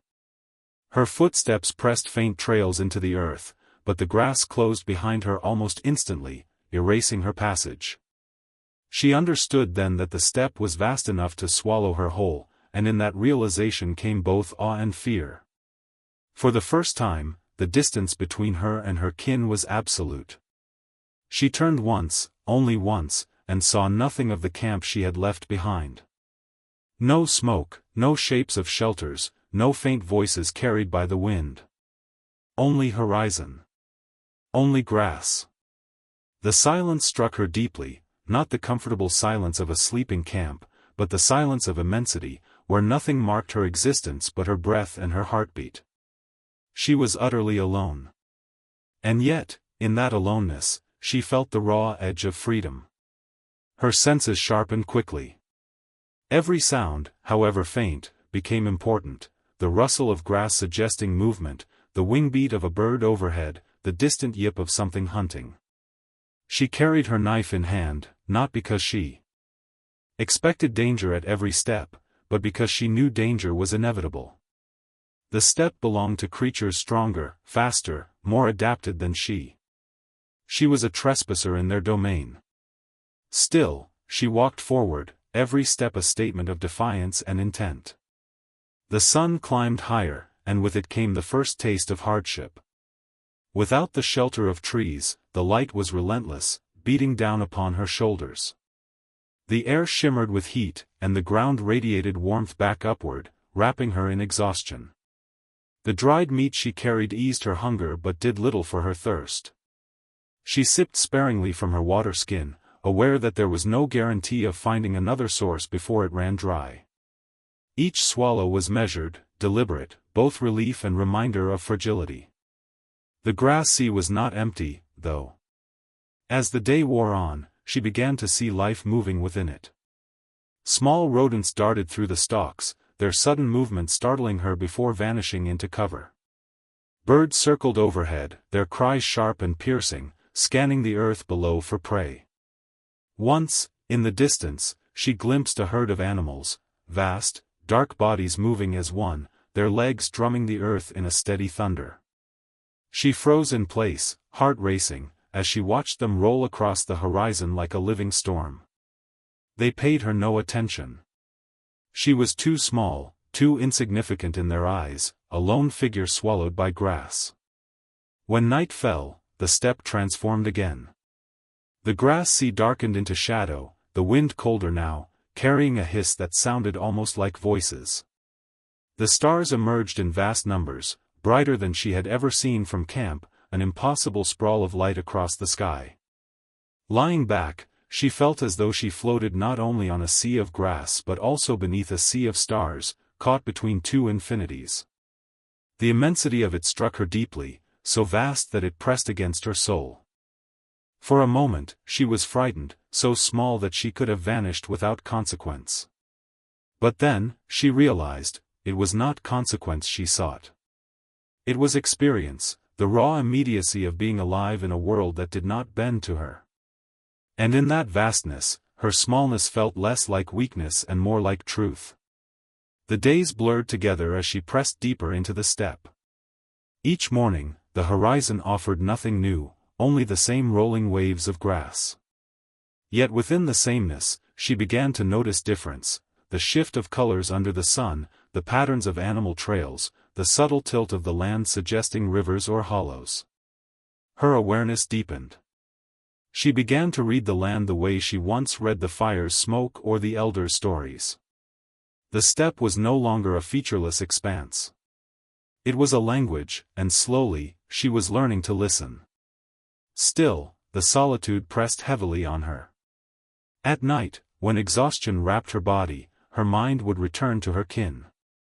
She imagined the fire crackling, her mother's face lit in orange glow, her sister laughing at some small jest. She imagined the familiar weight of belonging. The ache of absence was sharp, almost unbearable, but she refused to let it turn her back. She whispered to herself that their warmth lived inside her now, carried like an ember. And with each whisper, her resolve strengthened. The grass sea tested her, but it also changed her. She moved differently now, her steps quicker, her eyes sharper. She no longer feared every sound, instead, she measured it, judged it, learned from it. She no longer thought of herself only as a daughter of a campfire, but as a creature of the horizon, shaped by openness and risk. The steppe was vast, merciless, and magnificent, and in surrendering to it, she found herself becoming something new. On the seventh day, when the sun rose pale and red against the endless land, she realized she had crossed into a place that could no longer be called home, nor could it be called exile. It was something else entirely, the domain of the unknown, where she would either survive or vanish. Into the grass sea she had come, and from the grass sea, her story would never return unchanged. The steppe was not silent by chance. Its quiet held weight, as though the land itself waited for something to reveal itself, and she knew that among the waving grasses, she was never truly alone. Predators stalked here, rulers of this boundless plain, their eyes sharp, their bodies honed by endless hunger. To walk into their territory was to walk into a world where the line between hunter and hunted blurred, where survival was not a guarantee but a negotiation with tooth, claw, and instinct. She first sensed them before she ever saw them. It began as unease, a prickling at the back of her neck as the sun slanted low, casting long shadows across the earth. The wind carried scents she could not name, thick with musk and danger. The grass rustled where no breeze moved. Her ears strained, her steps slowed. Instinct, that ancient inheritance older than language, warned her, she was being watched. Then, at the edge of her sight, movement, low and fluid, shadows weaving through the grass. Wolves. Their bodies almost invisible in the dusk, their eyes glinting like embers in the fading light. They did not charge, they circled, testing, waiting. She clutched her knife, her pulse hammering, though she knew it was no real defense against many. She had heard the stories, wolves did not need to rush. They wore their prey down, waiting until fear or exhaustion broke the will to fight. She made herself tall, shouting into the air, her voice ragged but fierce. The sound startled the quiet, the cry of a lone figure declaring she would not fall easily. The wolves paused, their ears flicking, their bodies tense. For a breath, the plain seemed to hold still. Then, as though the moment were dismissed, the pack slipped back into the grass, their forms dissolving into shadow. She stood frozen long after they had gone, her chest heaving, her body trembling not with weakness but with the raw aftermath of danger narrowly passed. But wolves were not the only hunters. Days later, she saw them again, lions of the steppe, their great manes bristling in the wind, their golden eyes following the herds. She crouched low in the grass, barely daring to breathe, as their muscles rippled beneath the sun. Unlike wolves, lions did not stalk silently. They owned the land with presence alone, their roars shaking the air like thunder. She felt her body shrink in their shadow, the knowledge settling into her bones that in their eyes she was nothing more than flesh and bone, frail and expendable. Yet by luck or by grace, they did not notice her, intent instead on the vast herds that rolled across the horizon. She watched, transfixed, as predator and prey collided in an explosion of speed and violence, the chase unfolding like a storm of dust and blood. To witness it was to see life stripped to its essence, hunger, struggle, survival. Even the sky carried its hunters. Great birds circled above, their wings vast, their cries sharp. They drifted effortlessly on the currents, their eyes capable of spotting the faintest twitch below. Carrion eaters, yes, but also harbingers, reminders that death was never far. Each time she saw them circling, her heart tightened. Were they waiting for her? Would her body, should she fall here alone, become nothing more than a feast for wings and beaks? The thought was chilling, but it did not crush her resolve.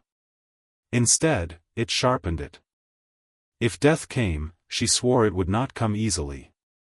Predators of the horizon taught her more than fear, they taught her vigilance.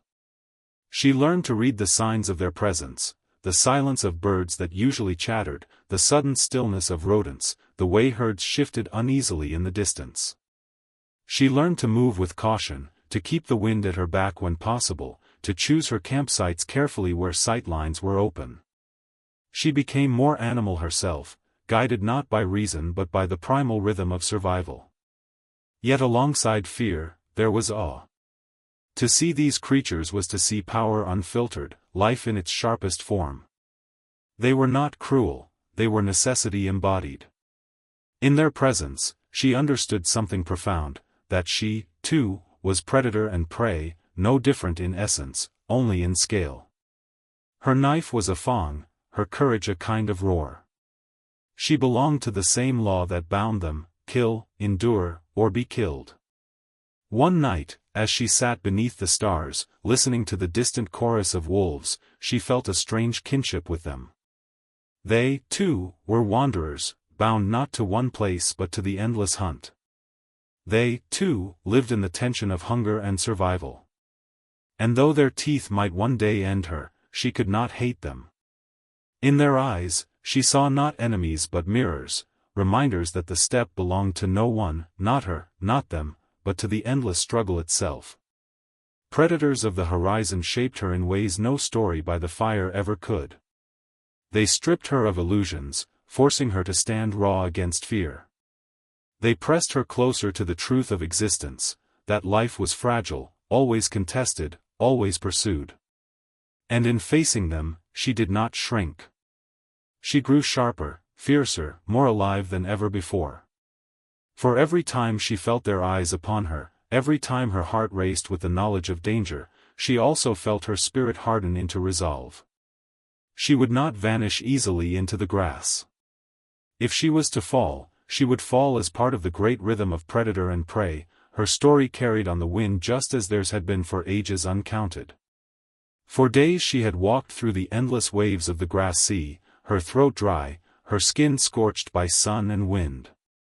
The water skin she carried had grown light, every sip taken with trembling hesitation, every swallow a reminder that her body was finite, fragile, bound to the mercy of the land. Her tongue stuck to the roof of her mouth, her lips cracked until they bled. She pressed on, but each step grew heavier, her vision shimmering with the mirages that danced across the horizon. Then, at first a sound. Faint, hidden beneath the hiss of grass, but steady. A low, persistent murmur, like a voice calling her from far away. Her ears strained, and hope flared in her chest, though she feared hope itself might be a trick of the mind. She followed the sound, stumbling, eyes wide, until the grass parted and there it was, a river. It cut through the steppe like a living vein, its waters flashing silver in the sunlight, restless and eternal. The banks were dark with moisture, and the air above it was cooler, carrying the sweet scent of life. She fell to her knees at the edge, plunging her hands into the current, lifting the water to her lips. The first swallow was agony and relief at once, her parched throat burning as it remembered what it meant to be quenched. She drank greedily, again and again, until her body calmed, until the ache inside her dulled. The river was more than water. It was movement, a path of connection across the vastness. She watched it bend and curl, snaking toward horizons unseen. Along its banks, the world shifted. The grass grew taller, greener. Birds darted through the air, their wings flashing. Insects hummed, dancing in the light. And there, in the mud, she saw the tracks of animals, countless feet pressed into the soft ground, each marking the river as their lifeline. It was here that predator and prey alike came to drink, to rest, to survive. And now she was among them, another creature. Drawn to its flow. As she rested, she listened. The sound of the water was unlike the silence of the steppe. It spoke, endlessly, never still, a voice without pause. She closed her eyes and let it fill her, its rhythm becoming part of her own pulse. For the first time since leaving, she felt something close to peace. She had crossed into a place where the land itself gave back, not only demanding but sustaining.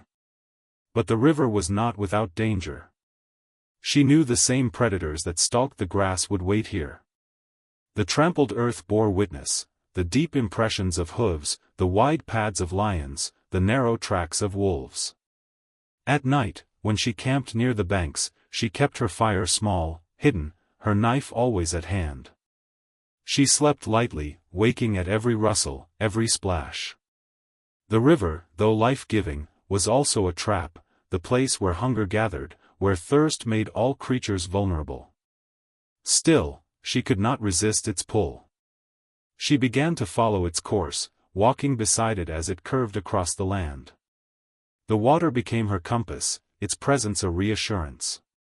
At times she would wade into the shallows, letting the current pull at her legs, feeling its strength. She watched fish dart beneath the surface, silver bodies flickering like spirits.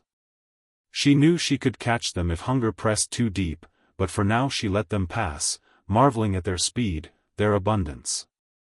In the evenings, when the sky blazed with fire-red sunsets, the river mirrored the heavens.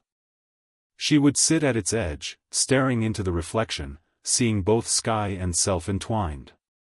It reminded her of the stories told by the elders, how water was not only sustenance but memory, how it carried the whispers of the ancestors in its flow. She wondered if the river she now touched was the same that had touched her people long ago, feeding them, guiding them, just as it now guided her. There was a sacredness here, a reminder that life was not scattered but connected. Every creature on the steppe, the herds, the wolves, the birds in the sky, they all returned here, drawn together by the same need, bound by the same rhythm. For the first time, she felt not only alone but part of something larger, a hidden network of survival where all paths converged. One morning, as mist rose from the water, she knelt and cupped her hands, drinking slowly, reverently. She whispered thanks, not to a deity she could name, but to the river itself, to the earth that had offered her this gift. Her voice was soft, but it felt heard, carried downstream, woven into the endless song of the current. The rivers of life were not just geography. They were the pulse of the world. To find one was to find continuity, to step into a story that stretched beyond her kin, into the future and back into the past. Walking beside it, she felt her journey shift. She was no longer merely fleeing the past or testing herself against the steppe. She was following the veins of the land, letting them carry her forward, deeper into the unknown. And so, with the river at her side, she walked. Not only sustained, but changed. The woman who had once been a daughter of fire was now a daughter of water, her spirit reshaped by the flowing lifeblood of the steppe. The sky darkened with a suddenness that felt almost deliberate, as though the land itself had chosen to remind her of her fragility. The wide blue expanse she had walked under for days was swallowed by heavy clouds that rolled in from the west, towering and black, their edges lit with jagged flashes of light. The wind, once a steady companion, turned wild. It whipped across the grasslands, bending the tall stalks as though they were bowing in fear. The air grew thick, charged, the scent of rain and ozone sharp on her tongue. She knew what was coming. On the open steppe, there was no escape. No forest to hide beneath, no cave to crawl into. The world here was flat and merciless. She could only brace herself against the storm's arrival, feeling smaller with each gust that struck her body. The horizon vanished behind walls of cloud, and for the first time since she had left her people, she felt swallowed by something far greater than herself. The first drops fell heavy, like stones against her skin. Then the sky tore open. Sheets of rain lashed down, cold and unrelenting. Within moments, her clothing clung to her body, soaked through. The wind drove the rain sideways, needling into her eyes until she could barely see. She staggered forward, searching desperately for even the smallest depression in the earth, a hollow where she might crouch and wait. But the steppe gave nothing. It offered only its vast, indifferent openness. Thunder cracked above her, so close it shook her chest, making her heart stumble. Each bolt of lightning lit the world in a flash of white, the tall grass stretching endlessly, no sanctuary in sight. She thought of the hearth of her people, the circle of stones that had once felt eternal.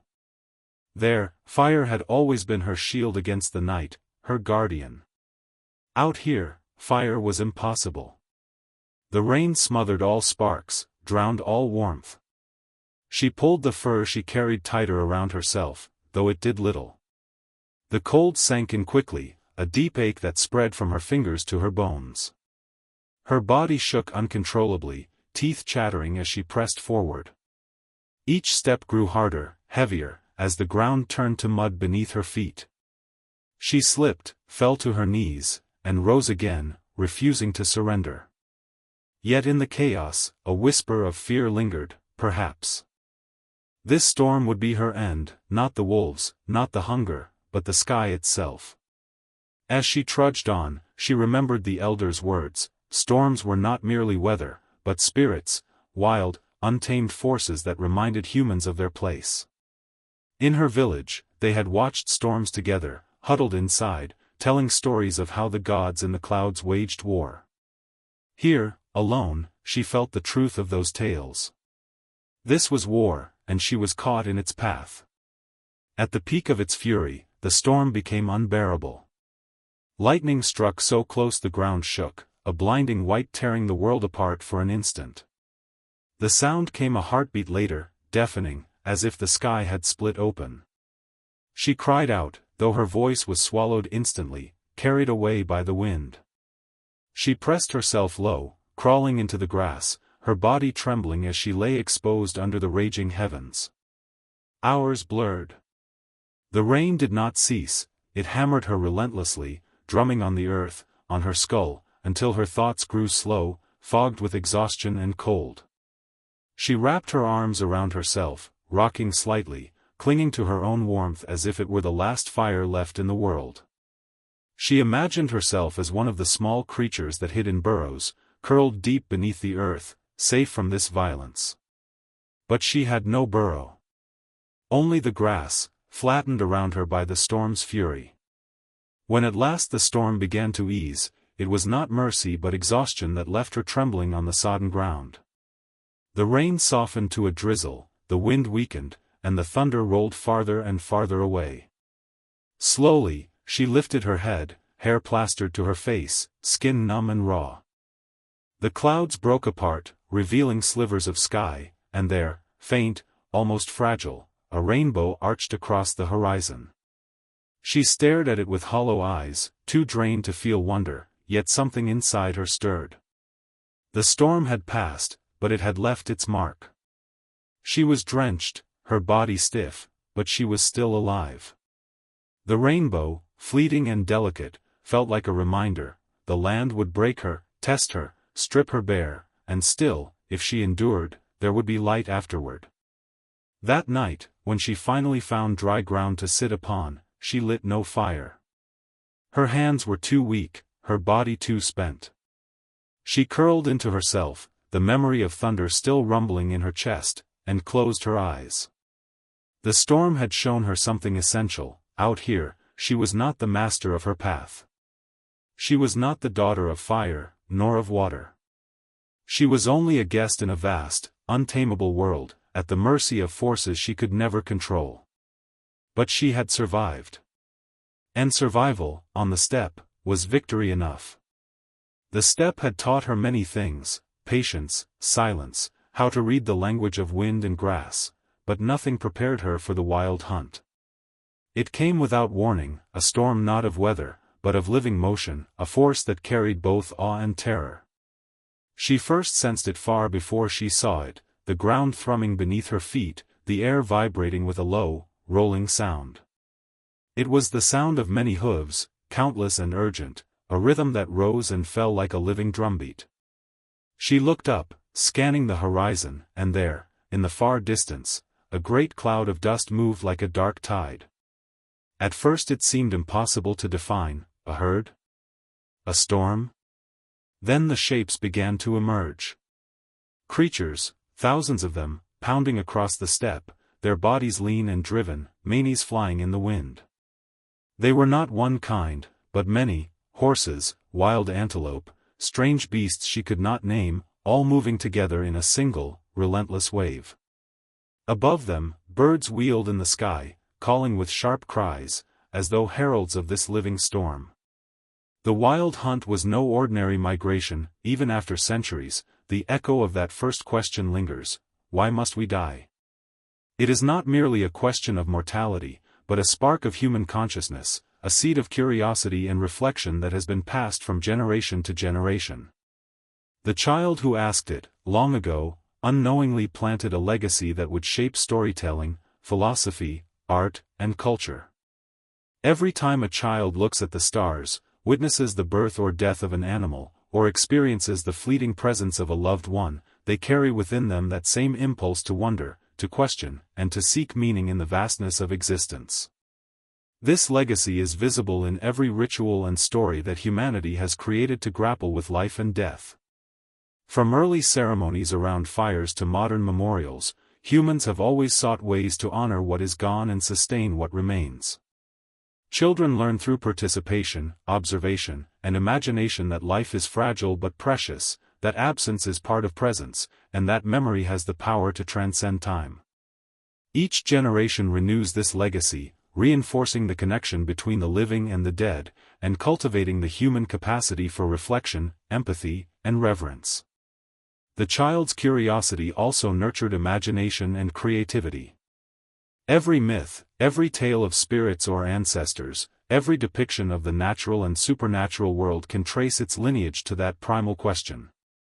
Art, song, poetry, and storytelling are all extensions of the child's initial wonder, attempts to give shape to the unseen and to find patterns in the uncertainty of mortality. Through these creative acts, humanity learned to embrace both awe and fear, to transform grief into beauty, and to discover meaning even in impermanence.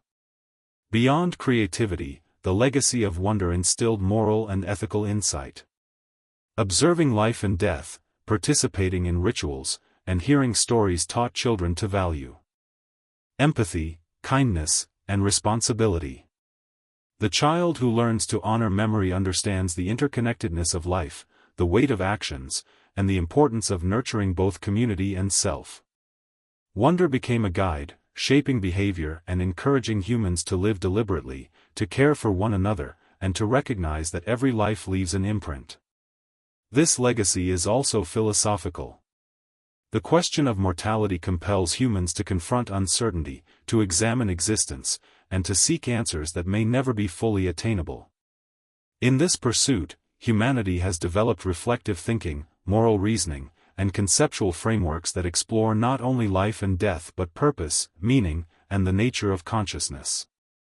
The child's first question is therefore not only historical but foundational. It marks the moment when curiosity transformed into philosophy, and wonder became a tool for understanding the world.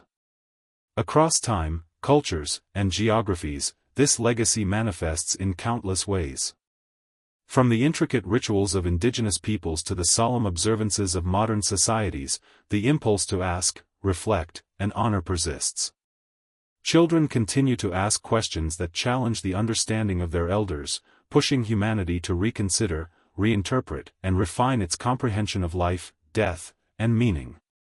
The legacy of wonder is living, dynamic, and eternal. It is carried in every thoughtful glance, every whispered memory, every story told beside fire or under starlit skies. Yet wonder is not only about questioning, it is also about presence. The child who contemplates mortality, who notices shadows, who listens to silence, learns to inhabit each moment fully. They learn to treasure fleeting experiences, to feel deeply, and to recognize the profound beauty in ordinary life. In doing so, humans develop resilience, empathy, and an appreciation for the delicate balance of existence. The legacy of wonder teaches that life, though impermanent, is intensely meaningful when observed with awareness and care. In the grand tapestry of human history, this legacy unites past, present, and future.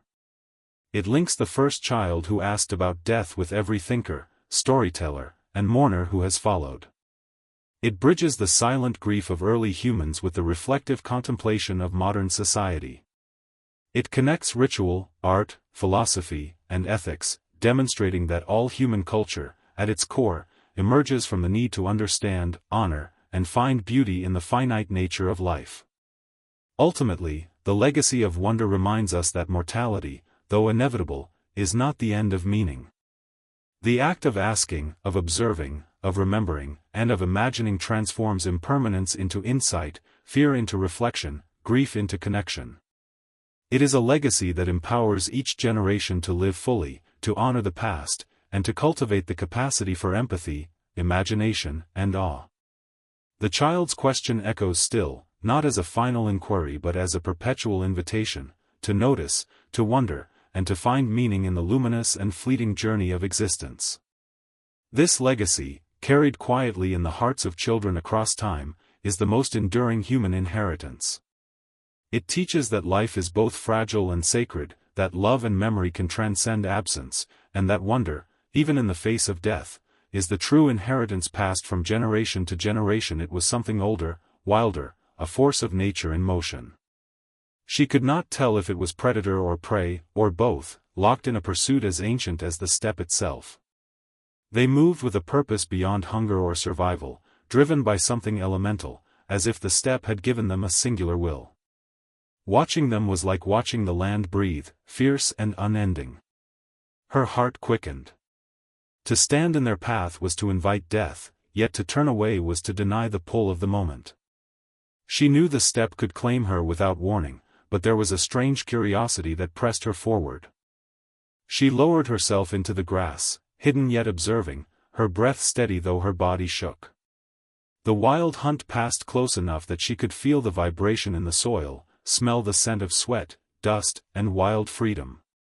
Her skin prickled as they thundered past, a living force that erased all certainty. The rush of hooves faded, leaving behind an uncanny silence. It was the hush after a storm, deep and absolute. The grass lay pressed flat where they had passed, a memory written into the earth. She rose slowly, her legs stiff, and moved forward to examine it. The prints were enormous, deeper and wider than any she had seen, and within them were smaller impressions, the marks of young, perhaps carried along with the herd. She traced them with her fingers, feeling the story they told: passage, endurance, survival. Later that day, she came upon a place where the hunt had rested. The ground was churned, and the grass flattened into patterns she could not fully understand. Bones lay scattered, gnawed clean, the remains of animals taken in the frenzy of movement. There was something almost sacred in the scene, a brutal altar to life's cycle. She sat at the edge of it, letting silence fill her. She thought of her own journey and how it mirrored this hunt, an endless movement driven by instinct, by hunger, by something beyond reason. The wild hunt became a kind of guide in her mind. She began to wonder if her path was not hers alone to choose, but part of a larger rhythm that swept across the steppe. To follow the river had been to follow life, to follow the hunt was to follow a force older than any name. It was an unspoken truth of this land, that the steppe was alive in ways she could never fully comprehend. And she, too, was bound to its motion, her own steps now echoing the rhythm of hooves she had witnessed. That night, she camped near where the hunt had passed, building a small fire without disturbance. The wind was quiet now, as if paying respect, and the stars above seemed sharper, clearer. She lay beside her fire, staring into the embers, imagining the wild hunt racing across the world forever, a wave of motion without end. In her dreams, she ran with them, her body no longer her own but part of the living tide. When dawn broke, she rose and looked toward the horizon with new eyes. The steppe no longer seemed endless in the same way. It had a pulse now, a memory. Somewhere beyond sight, the hunt still ran, and she knew she would carry the echo of their passage for the rest of her life.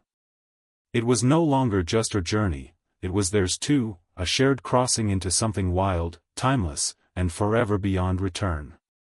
Hunger came quietly at first, a whisper at the edge of her awareness. She had walked for days without finding game, without catching fish from the river, without berries or roots to sustain her. Her dried meat was gone, her water skin light. At first, she ignored it, telling herself hunger was a passing thing, a lesson of endurance. But it grew steadily, a shadow that followed her with every step, pressing deeper into her bones. By the fourth day, hunger was no longer a whisper. It became an ache, a hollow weight inside her that no sleep could ease. Her vision narrowed, colors dulled, the sharpness of the steppe faded into a monotone haze. Her legs moved more slowly, each step taking effort, as if the land itself had become heavier. The shadow of hunger was not merely physical, it touched her mind. Thoughts became sharper and darker. Her dreams were filled with visions of food, fat animals grazing close enough to touch, bread she had never eaten but craved, berries bursting with sweetness. Each vision faded as she woke, leaving only longing and emptiness. She began to count her steps in a silent rhythm, as though numbers could chase away the gnawing inside her. But hunger does not obey counting. It is patient and ruthless. It waits. And it changes everything. She noticed how her senses sharpened, the faintest sound of movement in the grass, the scent of distant water, the shimmer of fur under sunlight. Hunger taught her to see the world differently, as a place of possibility and danger intertwined. On the 6th day, the hunger became urgent. She could no longer ignore it. Her body screamed for sustenance, and her mind became consumed by the thought of prey. She scanned the horizon endlessly, watching for life. Then, in the tall grass ahead, a shape moved. She froze, holding her breath. It was a lone deer, grazing without awareness of her presence. Its coat was dappled in gold light, its movements slow and graceful. Her heart beat loud in her chest, hunger sharpened instinct into action. She crept forward, slow as the wind itself, knife ready, every muscle tense. The deer lifted its head, sensing something, and for a heartbeat their eyes met. In that moment, the world narrowed into two beings, predator and prey. Hunger roared inside her, but so did something else, a flicker of hesitation. The deer was beautiful in its own innocence, unaware of the cruelty that hunger demanded. She lowered her eyes briefly, as though bowing to that truth, then moved forward again. The hunt was swift. The knife struck with a force born of desperation, and the deer collapsed into the grass. The sound of its breath leaving the world filled her ears.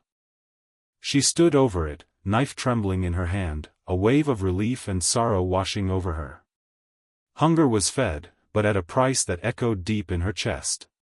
She knelt beside it, touching its warm fur, and whispered thanks she did not know to whom. She dressed the meat quickly, knowing the steppe would not wait for her morning. Hunger was a teacher without mercy, and she was its pupil. In the days that followed, hunger became a constant shadow again, but now she carried with her a deeper understanding. She knew that survival was not simply about resisting, but about meeting the land on its terms. To walk the steppe was to walk a path where hunger was both trial and guide. It shaped her steps, sharpened her senses, and forced her into a truth she could not deny: life depended on taking, and taking depended on giving respect. By the time she reached the 7th day without fire, hunger was no longer an ache. It was a presence, a companion that walked with her. It taught her humility and ferocity, reminding her of her own fragility and strength. In the emptiness of her belly, she found clarity. Hunger was not only a shadow, it was the thread that bound her to the steppe, weaving her story into the same pattern that had bound every creature before her. That night, she ate in silence beside a low fire. The stars above shone like cold eyes, watching her. She felt them witness her choice, her endurance. Hunger had taken much from her, but it had given her something greater, a deep, unshakable understanding of what it meant to live in the wild. Hunger came quietly at first, a whisper at the edge of her awareness. She had walked for days without finding game, without catching fish from the river, without berries or roots to sustain her. Her dried meat was gone, her water skin light. At first, she ignored it, telling herself hunger was a passing thing, a lesson of endurance. But it grew steadily, a shadow that followed her with every step, pressing deeper into her bones. By the 4th day, hunger was no longer a whisper. It became an ache, a hollow weight inside her that no sleep could ease. Her vision narrowed, colors dulled, the sharpness of the steppe faded into a monotone haze. Her legs moved more slowly, each step taking effort, as if the land itself had become heavier. The shadow of hunger was not merely physical, it touched her mind. Thoughts became sharper and darker. Her dreams were filled with visions of food, fat animals grazing close enough to touch, bread she had never eaten but craved, berries bursting with sweetness. Each vision faded as she woke, leaving only longing and emptiness. She began to count her steps in a silent rhythm, as though numbers could chase away the gnawing inside her. But hunger does not obey counting. It is patient and ruthless. It waits. And it changes everything. She noticed how her senses sharpened, the faintest sound of movement in the grass, the scent of distant water, the shimmer of fur under sunlight. Hunger taught her to see the world differently, as a place of possibility and danger intertwined. On the 6th day, the hunger became urgent. She could no longer ignore it. Her body screamed for sustenance, and her mind became consumed by the thought of prey. She scanned the horizon endlessly, watching for life. Then, in the tall grass ahead, a shape moved. She froze, holding her breath. It was a lone deer, grazing without awareness of her presence. Its coat was dappled in gold light, its movements slow and graceful. Her heart beat loud in her chest, hunger sharpened instinct into action. She crept forward, slow as the wind itself, knife ready, every muscle tense. The deer lifted its head, sensing something, and for a heartbeat their eyes met. In that moment, the world narrowed into two beings, predator and prey. Hunger roared inside her, but so did something else, a flicker of hesitation. The deer was beautiful in its own innocence, unaware of the cruelty that hunger demanded. She lowered her eyes briefly, as though bowing to that truth, then moved forward again. The hunt was swift. The knife struck with a force born of desperation, and the deer collapsed into the grass. The sound of its breath leaving the world filled her ears. She stood over it, knife trembling in her hand, a wave of relief and sorrow washing over her. Hunger was fed, but at a price that echoed deep in her chest. She knelt beside it, touching its warm fur, and whispered thanks she did not know to whom. She dressed the meat quickly, knowing the steppe would not wait for her morning. Hunger was a teacher without mercy, and she was its pupil. In the days that followed, hunger became a constant shadow again, but now she carried with her a deeper understanding. She knew that survival was not simply about resisting, but about meeting the land on its terms. To walk the steppe was to walk a path where hunger was both trial and guide. It shaped her steps, sharpened her senses, and forced her into a truth she could not deny: life depended on taking, and taking depended on giving respect. By the time she reached the 7th day without fire, hunger was no longer an ache. It was a presence, a companion that walked with her. It taught her humility and ferocity, reminding her of her own fragility and strength. In the emptiness of her belly, she found clarity. Hunger was not only a shadow, it was the thread that bound her to the steppe, weaving her story into the same pattern that had bound every creature before her. That night, she ate in silence beside a low fire. The stars above shone like cold eyes, watching her. She felt them witness her choice, her endurance. Hunger had taken much from her, but it had given her something greater, a deep, unshakable understanding of what it meant to live in the wild. After days of hunger, storms, and the restless pounding of the wild hunt, she began to understand a new truth about the steppe: silence was not emptiness. It was a presence, vast and living, a force as powerful as wind or river, shaping the world in ways unseen. She first noticed it one morning, when the sky was pale and still, the air so quiet it felt heavy. Even the grass ceased its whispering, as if holding its breath. She stopped walking and listened, and for the first time since leaving her camp, she heard nothing but herself. Silence became her companion. It settled over her like a cloak, enveloping her as she moved deeper into the steppe. It was not a silence born of absence, but of fullness, the fullness of being utterly alone and completely awake. The world around her seemed to sharpen without sound. She felt the texture of the air against her skin, the hum of her heartbeat, the steady rhythm of her breathing. Even the wind seemed to bow before this silence, retreating as though afraid to disturb it. In that quiet, she began to notice things she had missed before. The small signs of life that threaded the steppe together, the way grass bent toward hidden water, the way birds paused mid-flight, the way distant shadows moved without sound. Silence revealed the patterns of the world. It taught her to move differently, with care, with patience. She no longer walked simply to cross distance, but to enter this stillness, to become part of it. There was a strange comfort in silence. Without the noise of campfire stories, without the laughter of kin or the chatter of survival, she felt stripped to her essence. The absence of sound allowed her mind to listen to something deeper, the rhythm of her own spirit. She began to speak less, conserving breath as one conserves water, letting thoughts settle in the quiet. The steppe became a teacher once more, and silence its lesson. She discovered that silence was not only absence of sound, but a kind of gift. It offered clarity, an unbroken space where she could see herself without distraction. In that quiet, she confronted the truth of her journey, that she had not only walked away from her people, but from everything familiar. She was no longer the daughter of a campfire, but a wanderer in a vast world without boundaries. Silence made her aware of her solitude, but also of her freedom. The silence was not always gentle. Sometimes it was sharp, pressing against her with the weight of uncertainty. At night, when the wind dropped and the grass lay still, silence became a question she could not answer. Was she walking toward something, or simply drifting away? Was the steppe carrying her forward, or carrying her toward oblivion? These questions lingered without answer, but she began to learn that the absence of answers was itself a form of truth.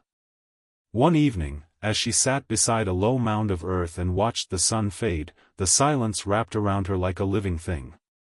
She felt it in her bones, as if the land itself was breathing. She realized that she had become part of this quiet world, a living presence in the steppe's vast, patient silence. Her footsteps no longer disturbed it. They became part of it. That night she slept without fire, wrapped in her furs, under a sky so clear it seemed to be listening. The silence of the steppe was complete. And she understood, in a way words could never capture, that silence was a gift. Because it was truth, a truth the steppe offered only to those who listened. The steppe had become more than a place for her, it had become a mirror. Each day, as she walked beneath its vast sky, she began to see not only the world before her but the world within herself. The horizon was no longer a distant line of grass and light, it had transformed into something deeper, something unseen. She realized that the journey she had begun was not only through the land but into the depths of her own being. She woke that morning with a sense of stillness unlike any before. The air was soft, carrying no wind, no sound except for the slow rhythm of her own breath. She stood for a long time, looking toward the endless line where earth met sky. It was impossible to tell where the steppe ended and the horizon began. That indistinct line seemed to speak to her, a quiet urging to look inward as well as outward. Walking slowly, she began to notice how her journey had shaped her. The hunger had taught her humility, the storms had taught her endurance, the silence had taught her presence, and the predators had taught her respect for life. Each step across the grass was no longer merely a movement forward, but a step inwards, deeper into her own understanding. She began to see the horizon as something living, not simply a physical distance, but a threshold within herself, a place where past and future converged. The steppe around her seemed to pulse with life. Every blade of grass, every shadow, every ripple in the wind felt like part of her own body. She realized she no longer moved through the world moved through her. The rhythm of her steps matched the rhythm of the land. Her breath matched the breath of the air. Her heart matched the heartbeat of the horizon. She understood, finally, that she was woven into the steppe, not separate from it. As she walked, she thought of those she had left behind. Her mother, her sister, the firelit circle of her people. They existed in a place different from hers now, a place of shelter, of belonging. But she knew she could never return. Not truly. To return would be to undo what the steppe had given her, a deep reckoning, a knowing that life was both fragile and infinite. She carried them with her, their voices a quiet echo inside her, but the journey she had taken was hers alone. The horizon was not something to reach. It was a living question. With each step, she asked herself, what does it mean to truly belong? Is belonging a place, a people, a feeling? Or is it the acceptance of the path itself, with all its risk and solitude? She had no clear answer, only the sense that the steppe was offering her something more profound than a destination, a transformation. That night, beneath a sky alive with stars, she sat upon a rise and looked across the land she had crossed. The grass was still, the wind gentle, and somewhere far away, the low cry of a lone animal carried across the plain. She felt both small and infinite. The horizon stretched endlessly before her, but it was no longer just a line in the distance. It had become a part of her, an inner horizon, a place where the steppe and the self met. In that moment, she knew her journey was not about returning. It was about becoming. The steppe had stripped her bare, tested her, and given her the gift of knowing. She would walk forever toward the horizon, not to reach it, but to keep moving inward, toward the heart of herself. She became a story before she was gone. Not in the way of tales told by firelight, but in the way that the land itself keeps memory, etched in the wind, written in the bending of grass, carried in the footsteps left behind. The steppe knew her now, as she had come to know it. She was no longer merely a traveler, she had become part of its endless narrative, a whisper among its great chorus of survival and silence. The days grew shorter as the seasons shifted, and still she walked. Her body was leaner now, her skin darker from sun and wind, her eyes sharper. She no longer counted days, only horizons. Each morning, she rose before the light, her breath still, listening to the world waking. Each evening, she lay beneath the sky, her mind drifting into the slow hum of the steppe. She was no longer bound by the measure of time her people once knew. Time here was a river, not a chain. She thought of her journeys beginning often, the moment she stepped beyond the circle of her camp, leaving behind safety, fire, and the voices of those she loved. At first, it had been curiosity. Then survival. Then something else, a deeper need to strip herself of everything familiar and meet herself in the bare face of the world. The steppe had demanded this of her, and she had answered. But now, she realized, there was no return. The woman who had walked into the grass had changed entirely. She was no longer the same person who had left home. She had become the steppe's daughter. The land around her was vast and unchanged, but she moved through it differently now. Her steps were lighter yet sure, as if she carried no weight but her own presence. She knew hunger, storms, silence, and the wild hunt had all shaped her. They had burned away illusions and left her with a quiet clarity. She no longer feared the end of her path, for she understood that the end was only another beginning. One afternoon, far beyond any trace of where she began, she came to a rise overlooking the plain. The horizon stretched forever, light and shadow folded together in a living tapestry. She stood still, letting the wind draw her breath away, feeling for the last time the weight of her solitude. The steppe was infinite here, and she felt herself dissolve into it. She knew then that she would never return, not because she could not, but because she had become something else entirely. The woman who never returned was not lost. She was transformed. Her journey was no longer measured in miles, but in the quiet surrender of self to the great, untamed world. Her footprints faded into the grass, but they were not gone. The wind would carry them, weaving them into the song of the steppe. She became part of that endless story, a story without end, where every step is both departure and arrival. As night fell, she lay upon the earth, her body curled like a seed waiting to grow.